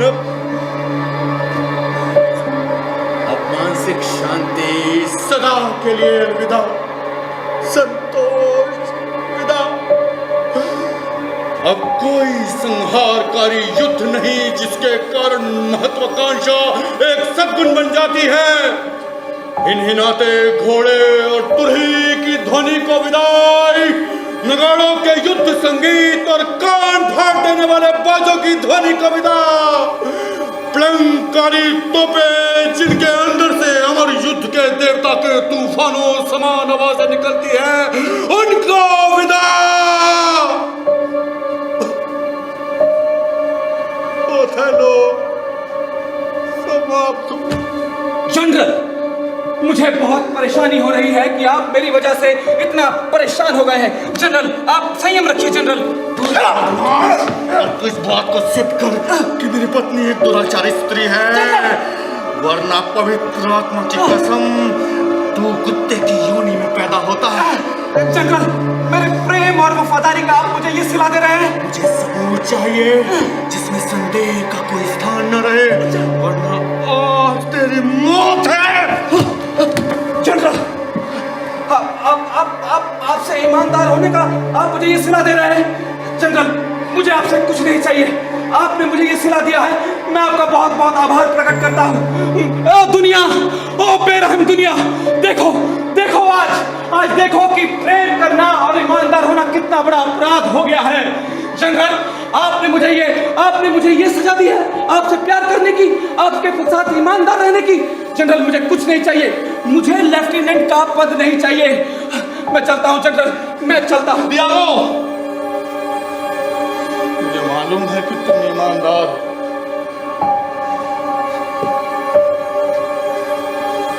जनरल, मेरी ईमानदारी और मेरी मूर्खता दोनों एक ही तरह की हो गई है आपके लिए। मुझे तो समझदार होना चाहिए था। ईमानदारी की बात बताऊं तो मुझे लगता है कि मेरी पत्नी सद्गुणी है, और कभी कभी लगता है कि नहीं है। मैं कुछ ठीक समझ नहीं पा रहा हूँ, इसीलिए मुझे लगता है कि तुम ठीक हो, और फिर कभी कभी लगता है कि नहीं हो। मुझे उसके इसलिए विचार का सबूत चाहिए। यादो, जब तक चाकू या तलवार है, अग्नि या विष है, नदी नालों में डुबाने की जगह है, इस धरती पर बदला लेने का एक भी साधन मौजूद है। मैं मान के इस विष को सहन नहीं कर सकता। मुझे संतोष चाहिए, संतोष चाहिए। जनरल, आपको संतोष मिले भी तो कैसे? आप तो बड़ी ही मूर्खतापूर्ण बात कर रहे हैं कि आप अपनी पत्नी को कैसियों के साथ सोते हुए पकड़ना चाहते हैं। जनरल, मैंने सबूत की बात की है, सबूत। जनरल, देखिए, ये मेरे वश में नहीं है, लेकिन मैं फिर भी कोशिश करूंगा, क्योंकि अपने मूर्खतापूर्ण ईमानदारी के साथ मैं आपके इतना आगे बढ़ चुका हूं कि अब मेरे लिए पीछे हटना संभव नहीं है। जनरल, आपने अपनी पत्नी के हाथ में वो रुमाल देखा है? कैसियो बड़बड़ा रहा था। जनरल, कैसियो को नींद में बड़बड़ाने की आदत है। कल रात मेरे साथ वो देर तक सोया था। वो नींद में कह रहा था, ओ डेस्टिमोना, तुझे उस हबशी को उस भगवान ने क्यों दे दिया? फिर उसने अपनी जांघों को मेरी टांगों पर रखा और मेरा कसकर चुंबन लिया, और उसके बाद मेरी टांगों पर अपनी जांघों पर रखते हुए वो लंबी लंबी आहें लेने लगा और कहने लगा, ओ डेस्टिमोना, तुझे उस हबशी को, उस काले हबशी को इस भगवान ने क्यों दे दिया?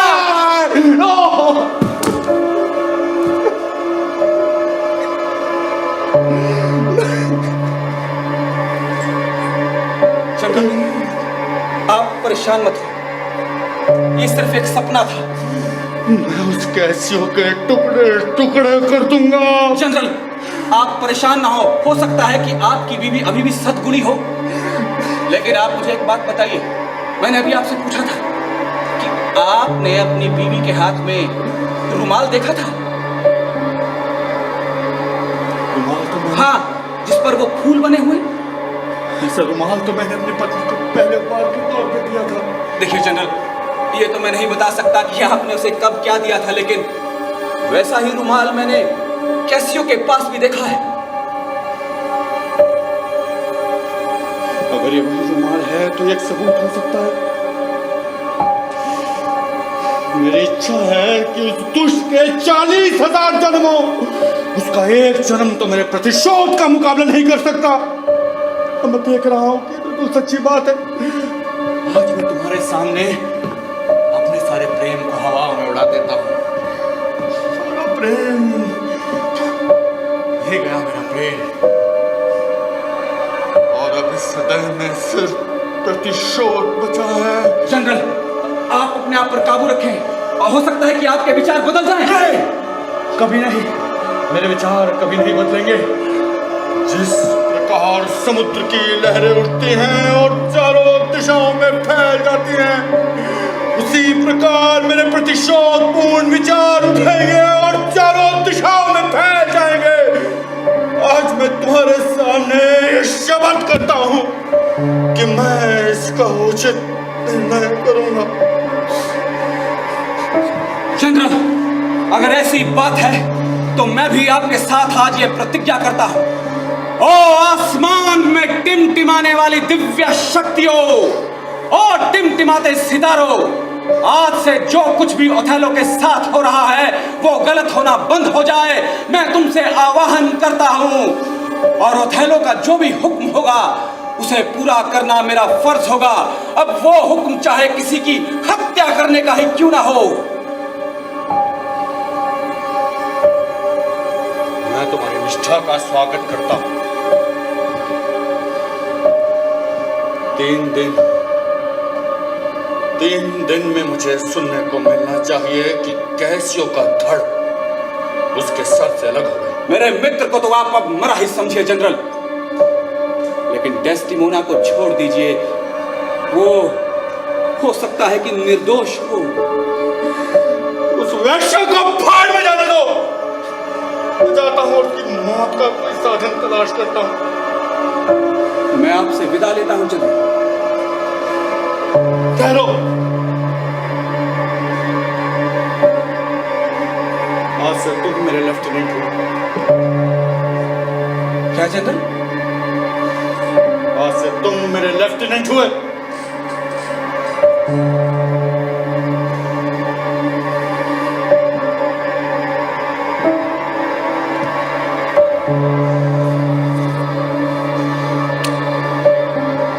मैं आपका आभारी हूं जनरल।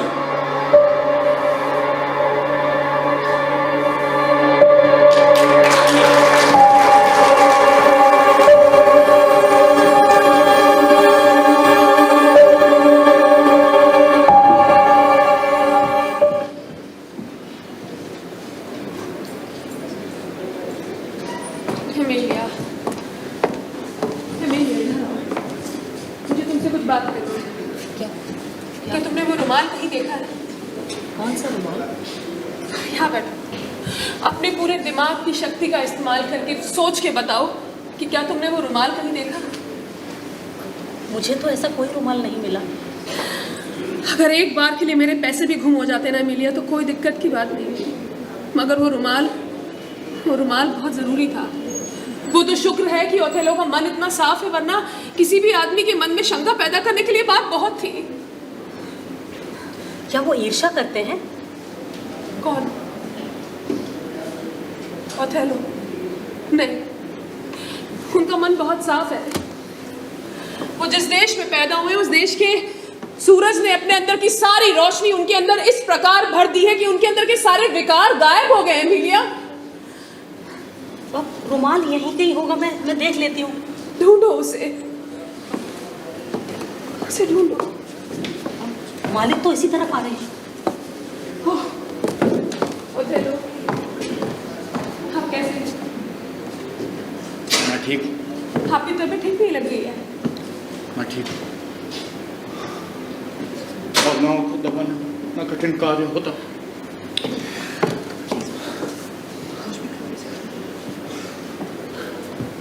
तुम कैसी हो डेस्टिमोना? मैं बिल्कुल ठीक हूँ। आप बैठ जाइए, आप मुझे ठीक नहीं लग रहे हैं। इधर आइए।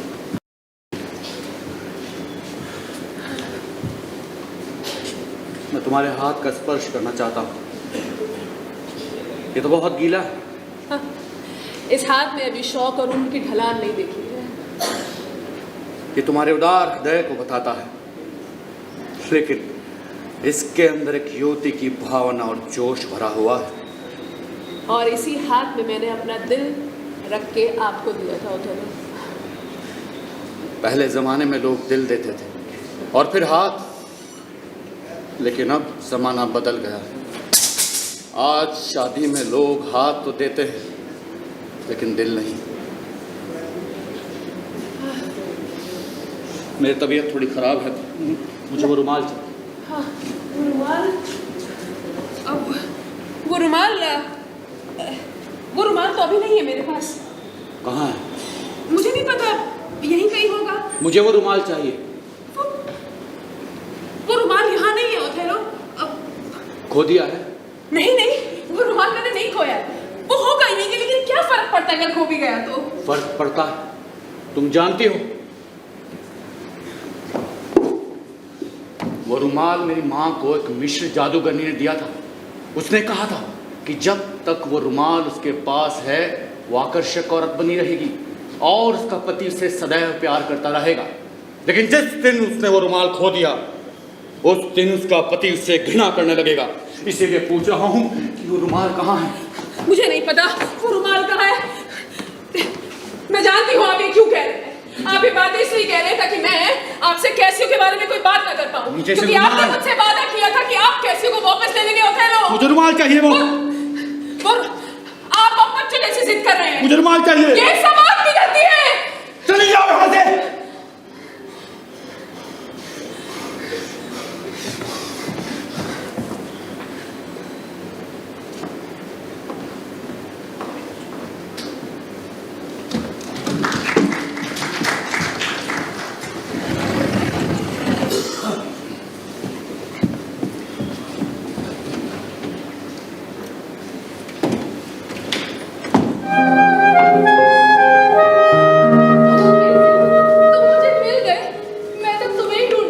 तुम यहाँ क्या कर रही हो?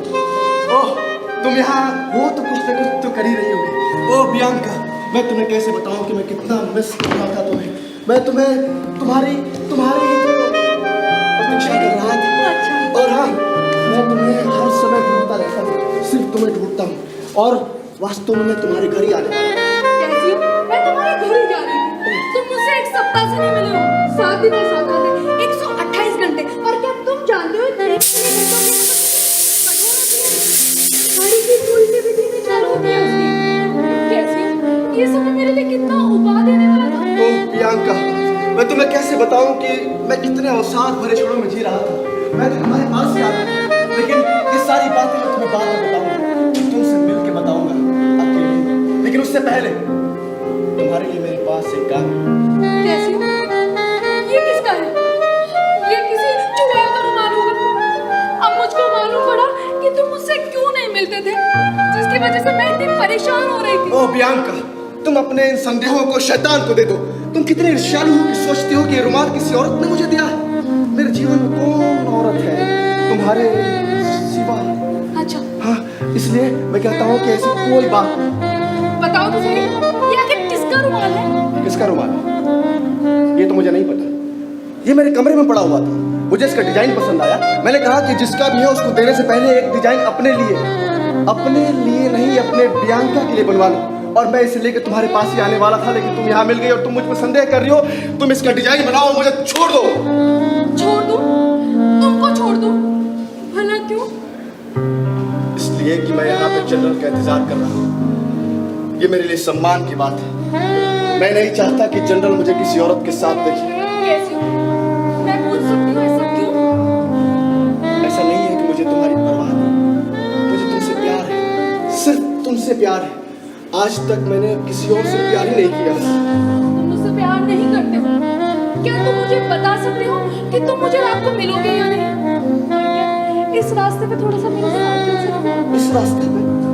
मैं तो तुम्हारे साथ हर रास्ते पे चलने के लिए तैयार हूँ। मेरा जन्म भी तुम्हारे साथ चलने के लिए हुआ है। आज, अभी, जभी, कभी भी सिर्फ तुम्हारे साथ चलने के लिए तैयार हूँ। लेकिन आज मुझे माफ कर दो। आज मैं यहाँ पे जनरल का इंतजार कर रहा हूँ।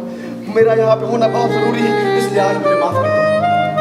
ठीक है, पर इस स्थिति को मानते हुए मैं तुम्हारी बात मान लेती हूँ। कैसी हो? मुझसे जल्दी मिलना, मैं तुम्हारा इंतजार करूंगी। Bianca, Bianca.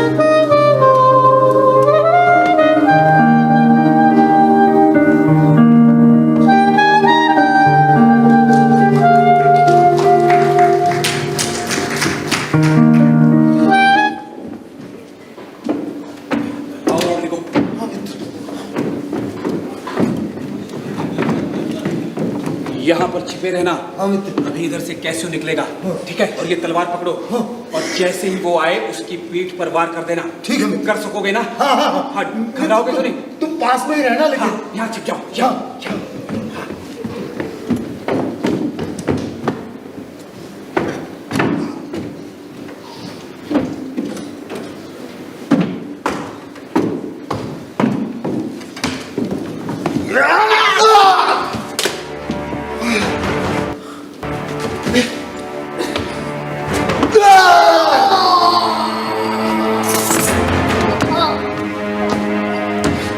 बियांका, बियांका कोई है? सुनो, मुझ पे हमला हुआ है। बियांका, बियांका कोई है? क्या हुआ? सुनो, याबो, ये क्या हो गया? याबो, मुझ पर किसी ने आघात किया है। कौन है वो दुष्ट? मुझे नहीं पता। देखो, देखो कौन है वो।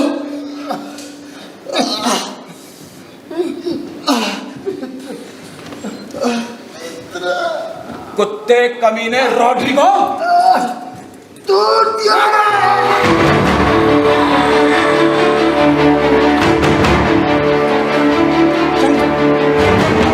लोगों को लेकर आता हूँ लेफ्ट में, आप यहीं पे रहना। ठीक है।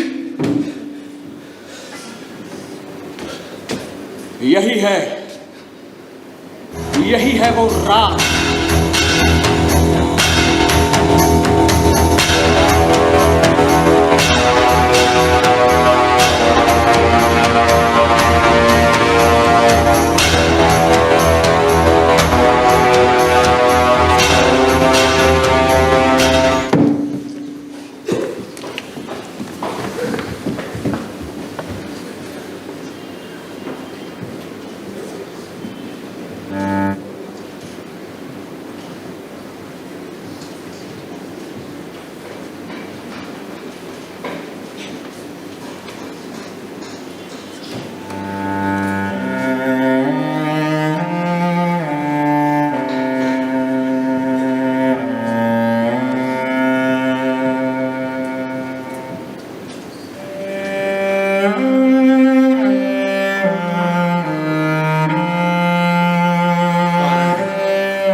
कारण है पवित्र सितारों, मैं तुम्हें बता भी नहीं सकता।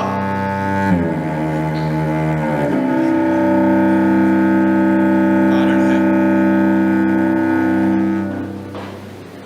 लेकिन मैं इसका खून नहीं बहाऊंगा, न ही इसकी बर्फ जैसी श्वेत चमड़ी को उधेड़ूंगा।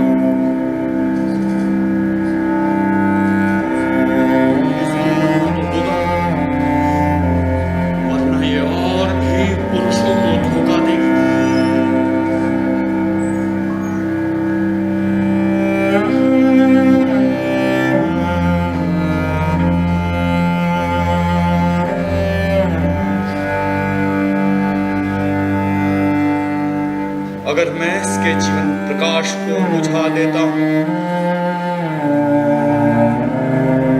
इस प्रकृति की कलाकृति की सुंदरतम, तो फिर मैं किसी ऐसी जादुई अग्नि के विषय में नहीं जानता जो इसके जीवन प्रकाश को फिर से प्रज्वलित कर सकेगी।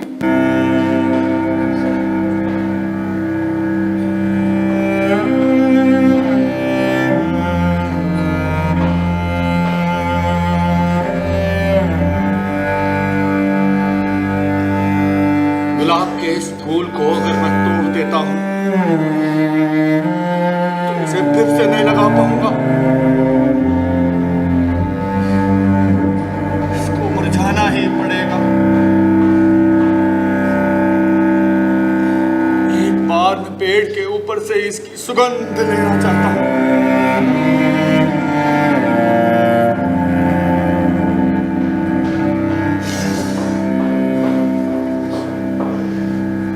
सुगंधित सांस है जो मुझे बार बार कह रही है कि मैं अपना निर्णय बदल डालूं।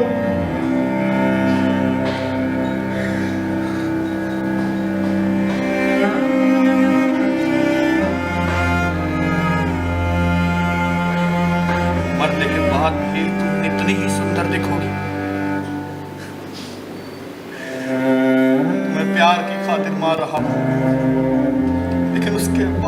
सदैव प्यार करूंगा।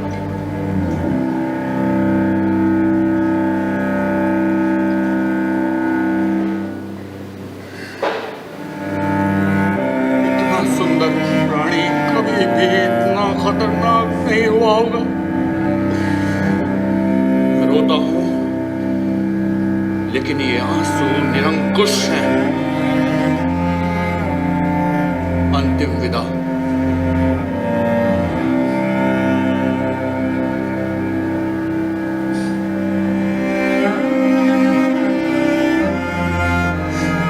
ईश्वर, मैं उसे बहुत अधिक प्रेम करता हूं, लेकिन अपने प्यार के सम्मान की खातिर उसको मार रहा हूं। हेलो, हाँ डेस्टिमोना,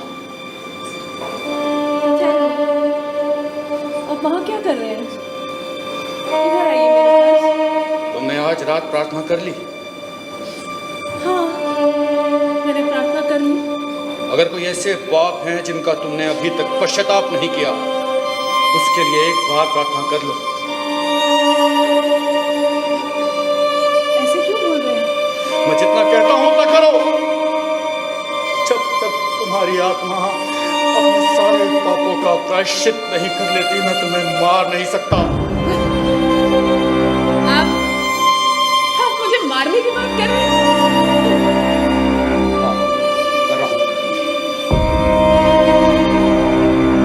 ऐसी बात है तो कौन मुझको गलत? मेरी भी ऐसी इच्छा है। ओथेलो, कोई बात नहीं। आपकी आंखों में क्यों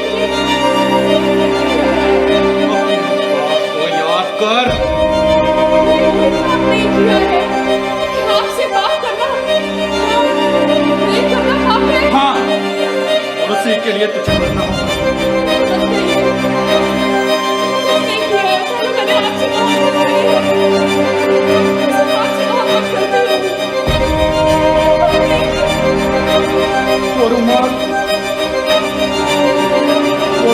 जो मैंने तुम्हें दिया था, तुमने उस रुमाल को कैसियो को दे दिया। नहीं, कैसी को कोई रुमाल नहीं दिया। झूठ मत बोल। मैंने उसे कोई रुमाल नहीं दिया। उसे बुला के पूछ लीजिए ओथेलो। रुमाल मैंने अपनी आंखों से देखा था। नहीं, ये नहीं हो सकता।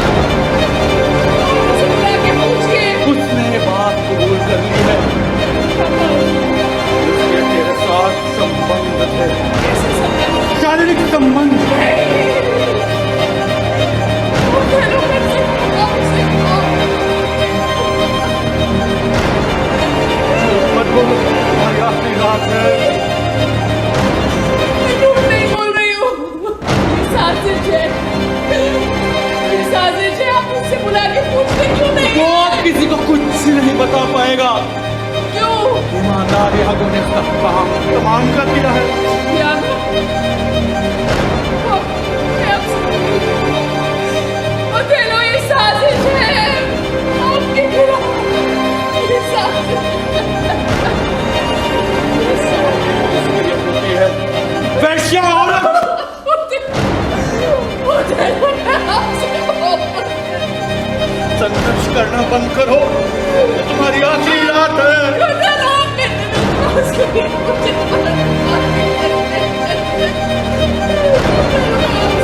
नहीं सकता, संघर्ष करना बंद करो। मत मारिए मुझे। मुझे सिर्फ आजादी दीजिए। सिर्फ एक बार।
लगता है कैसियो के मृत्यु का समाचार लेकर आई।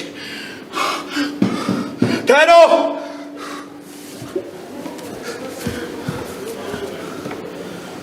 मर चुकी।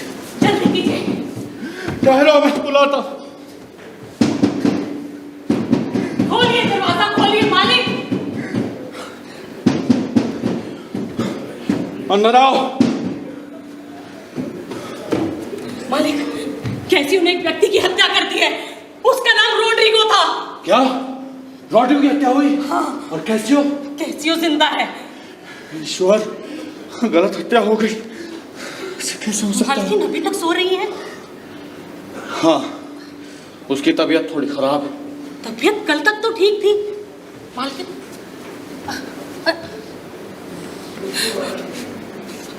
जी, उसने अपने अंतिम क्षणों में झूठ बोला। मैंने इसकी हत्या कर दी।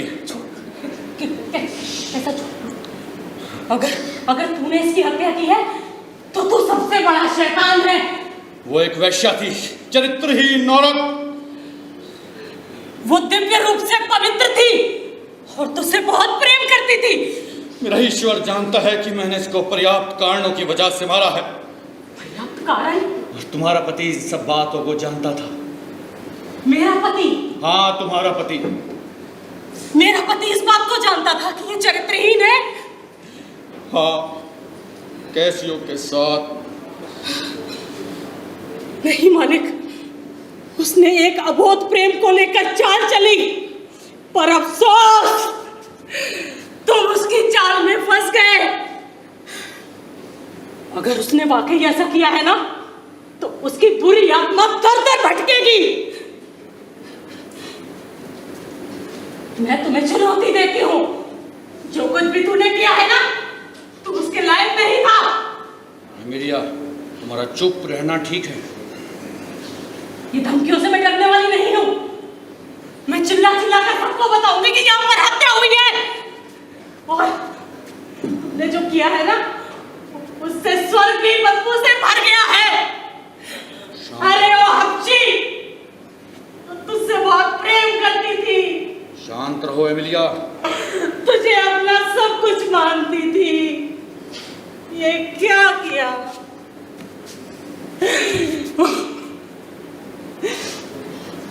मैं चिल्ला चिल्ला कर सबको बुलाती हूँ। सज्जनों, सज्जनों मेरी मदद करो। यहाँ पर हत्या हुई है और ये लोग मुझे भी मार देना चाहते हैं। कोई है? कोई है? कोई है? सज्जनों, क्या बात है जनरल? क्या मामला है? यागो, तुम आ गए। देखो यागो, ये कहता है कि तुमने इसे कहा था कि मालकिन चरित्रहीन है। मुझे पता है तुमने ऐसा नहीं कहा होगा। तुम ऐसा नहीं कर सकते। तुम इसे कहो कि ये सब झूठ है। कहो। तुम कुछ बोलते क्यों नहीं? कुछ बोलो। मेरा कलेजा फटा जा रहा है। जल्दी कहो कि ये सब कुछ झूठ। मैंने उनसे वही कहा है जो मुझे ठीक लगा। इससे अधिक मैं कुछ नहीं जानता। क्या? तुमने झूठ बोला? एक घृणित, अभिशप्त झूठ। तुम अपनी जुबान बंद रखो। शैतान, मुझे शंका तो पहले से ही थी, पर मैं समझ नहीं पाई वरना मैं तुझे पहले ही खत्म कर देती। अपनी जुबान पर ताला लगा लो, घर जाओ। जाओ। नहीं, मैं और कुछ नहीं होने दूंगी। चुप रहो। मैं अब नहीं सहूंगी, बिल्कुल चुप नहीं रहूंगी। मेरी मदद करो। ये लोग मुझे खत्म कर देंगे। नहीं, चुप कर। चिल्लाओ, जोर जोर से चिल्लाओ। तुम्हें तो चिल्ला चिल्ला के मर जाना चाहिए, क्योंकि तुमने पाप किया है। पाप, तुमने पाप किया है। तुम्हें तड़प तड़प के मर जाना चाहिए, और तुझे भी। चुप कर रंडी। और सुनो, जिस रुमाल के शक की वजह से तुमने मालकिन को मारा है ना, वो रुमाल मुझे यागो ने लाने को कहा था, पर मुझे नहीं मालूम था कि इसके पीछे इसके इरादे क्या है। वरना मैं ऐसा कभी नहीं मानना चाहती।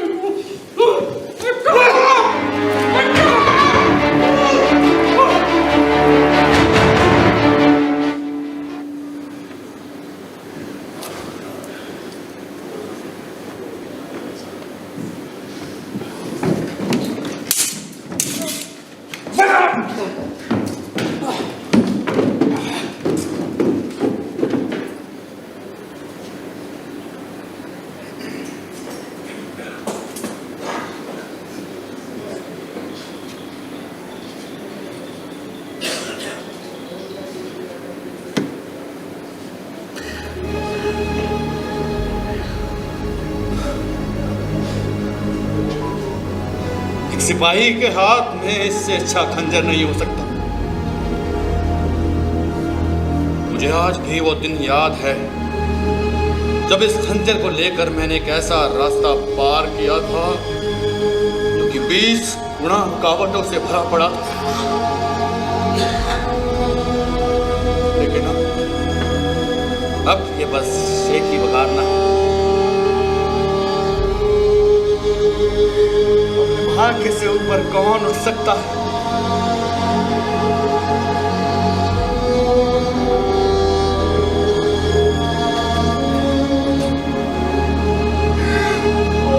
भाग्य महिला बिल्कुल श्वेत अपनी पवित्रता की तरह।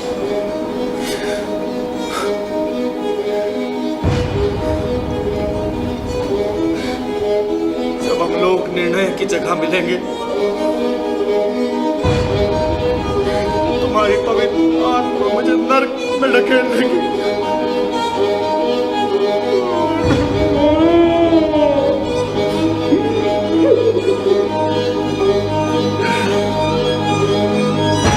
आप लोग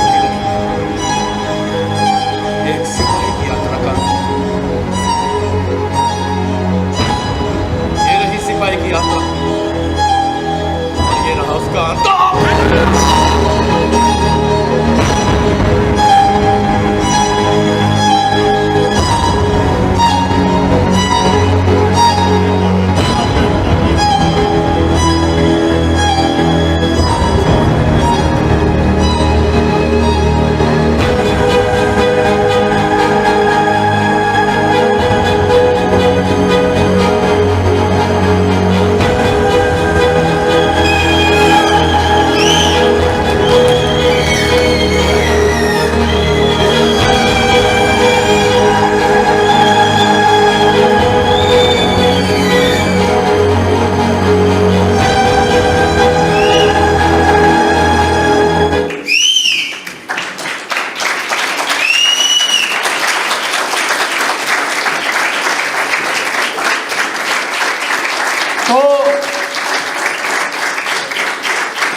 ये था नाटक अथेलो।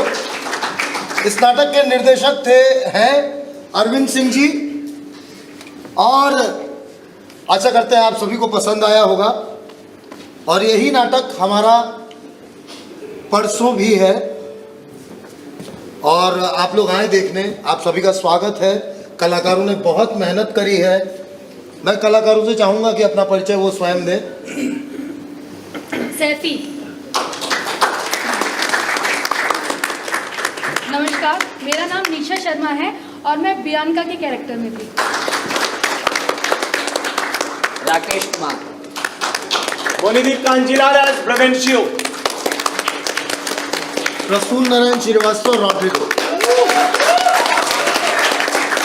कैसे के किरदार में हिमांशु यादव। विपिन कुमार।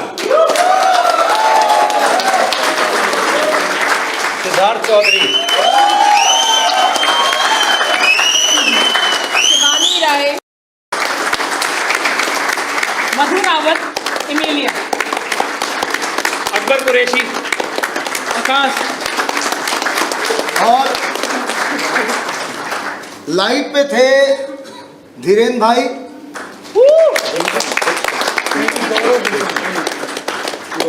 म्यूजिक पे थे गुलशन और गौरव, कॉस्ट्यूम दालचंद जी का है, और बैक स्टेज में अकबर, अंश, मिनिस्टर, अकबर, सौरभ, मेकअप, सुनील, और ये सभी अगर यहाँ पे ना मौजूद हो और आप भी ना मौजूद हो तो नाटक का मज़ा अधूरा ही होता है।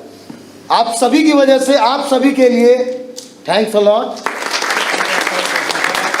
कल हमारा एक नाटक है आषाढ़ का एक दिन, जो कि अरविंद सिंह जी का ही निर्देशन है। आप सब ज़रूर आए देखने। आप सभी का स्वागत है। धन्यवाद।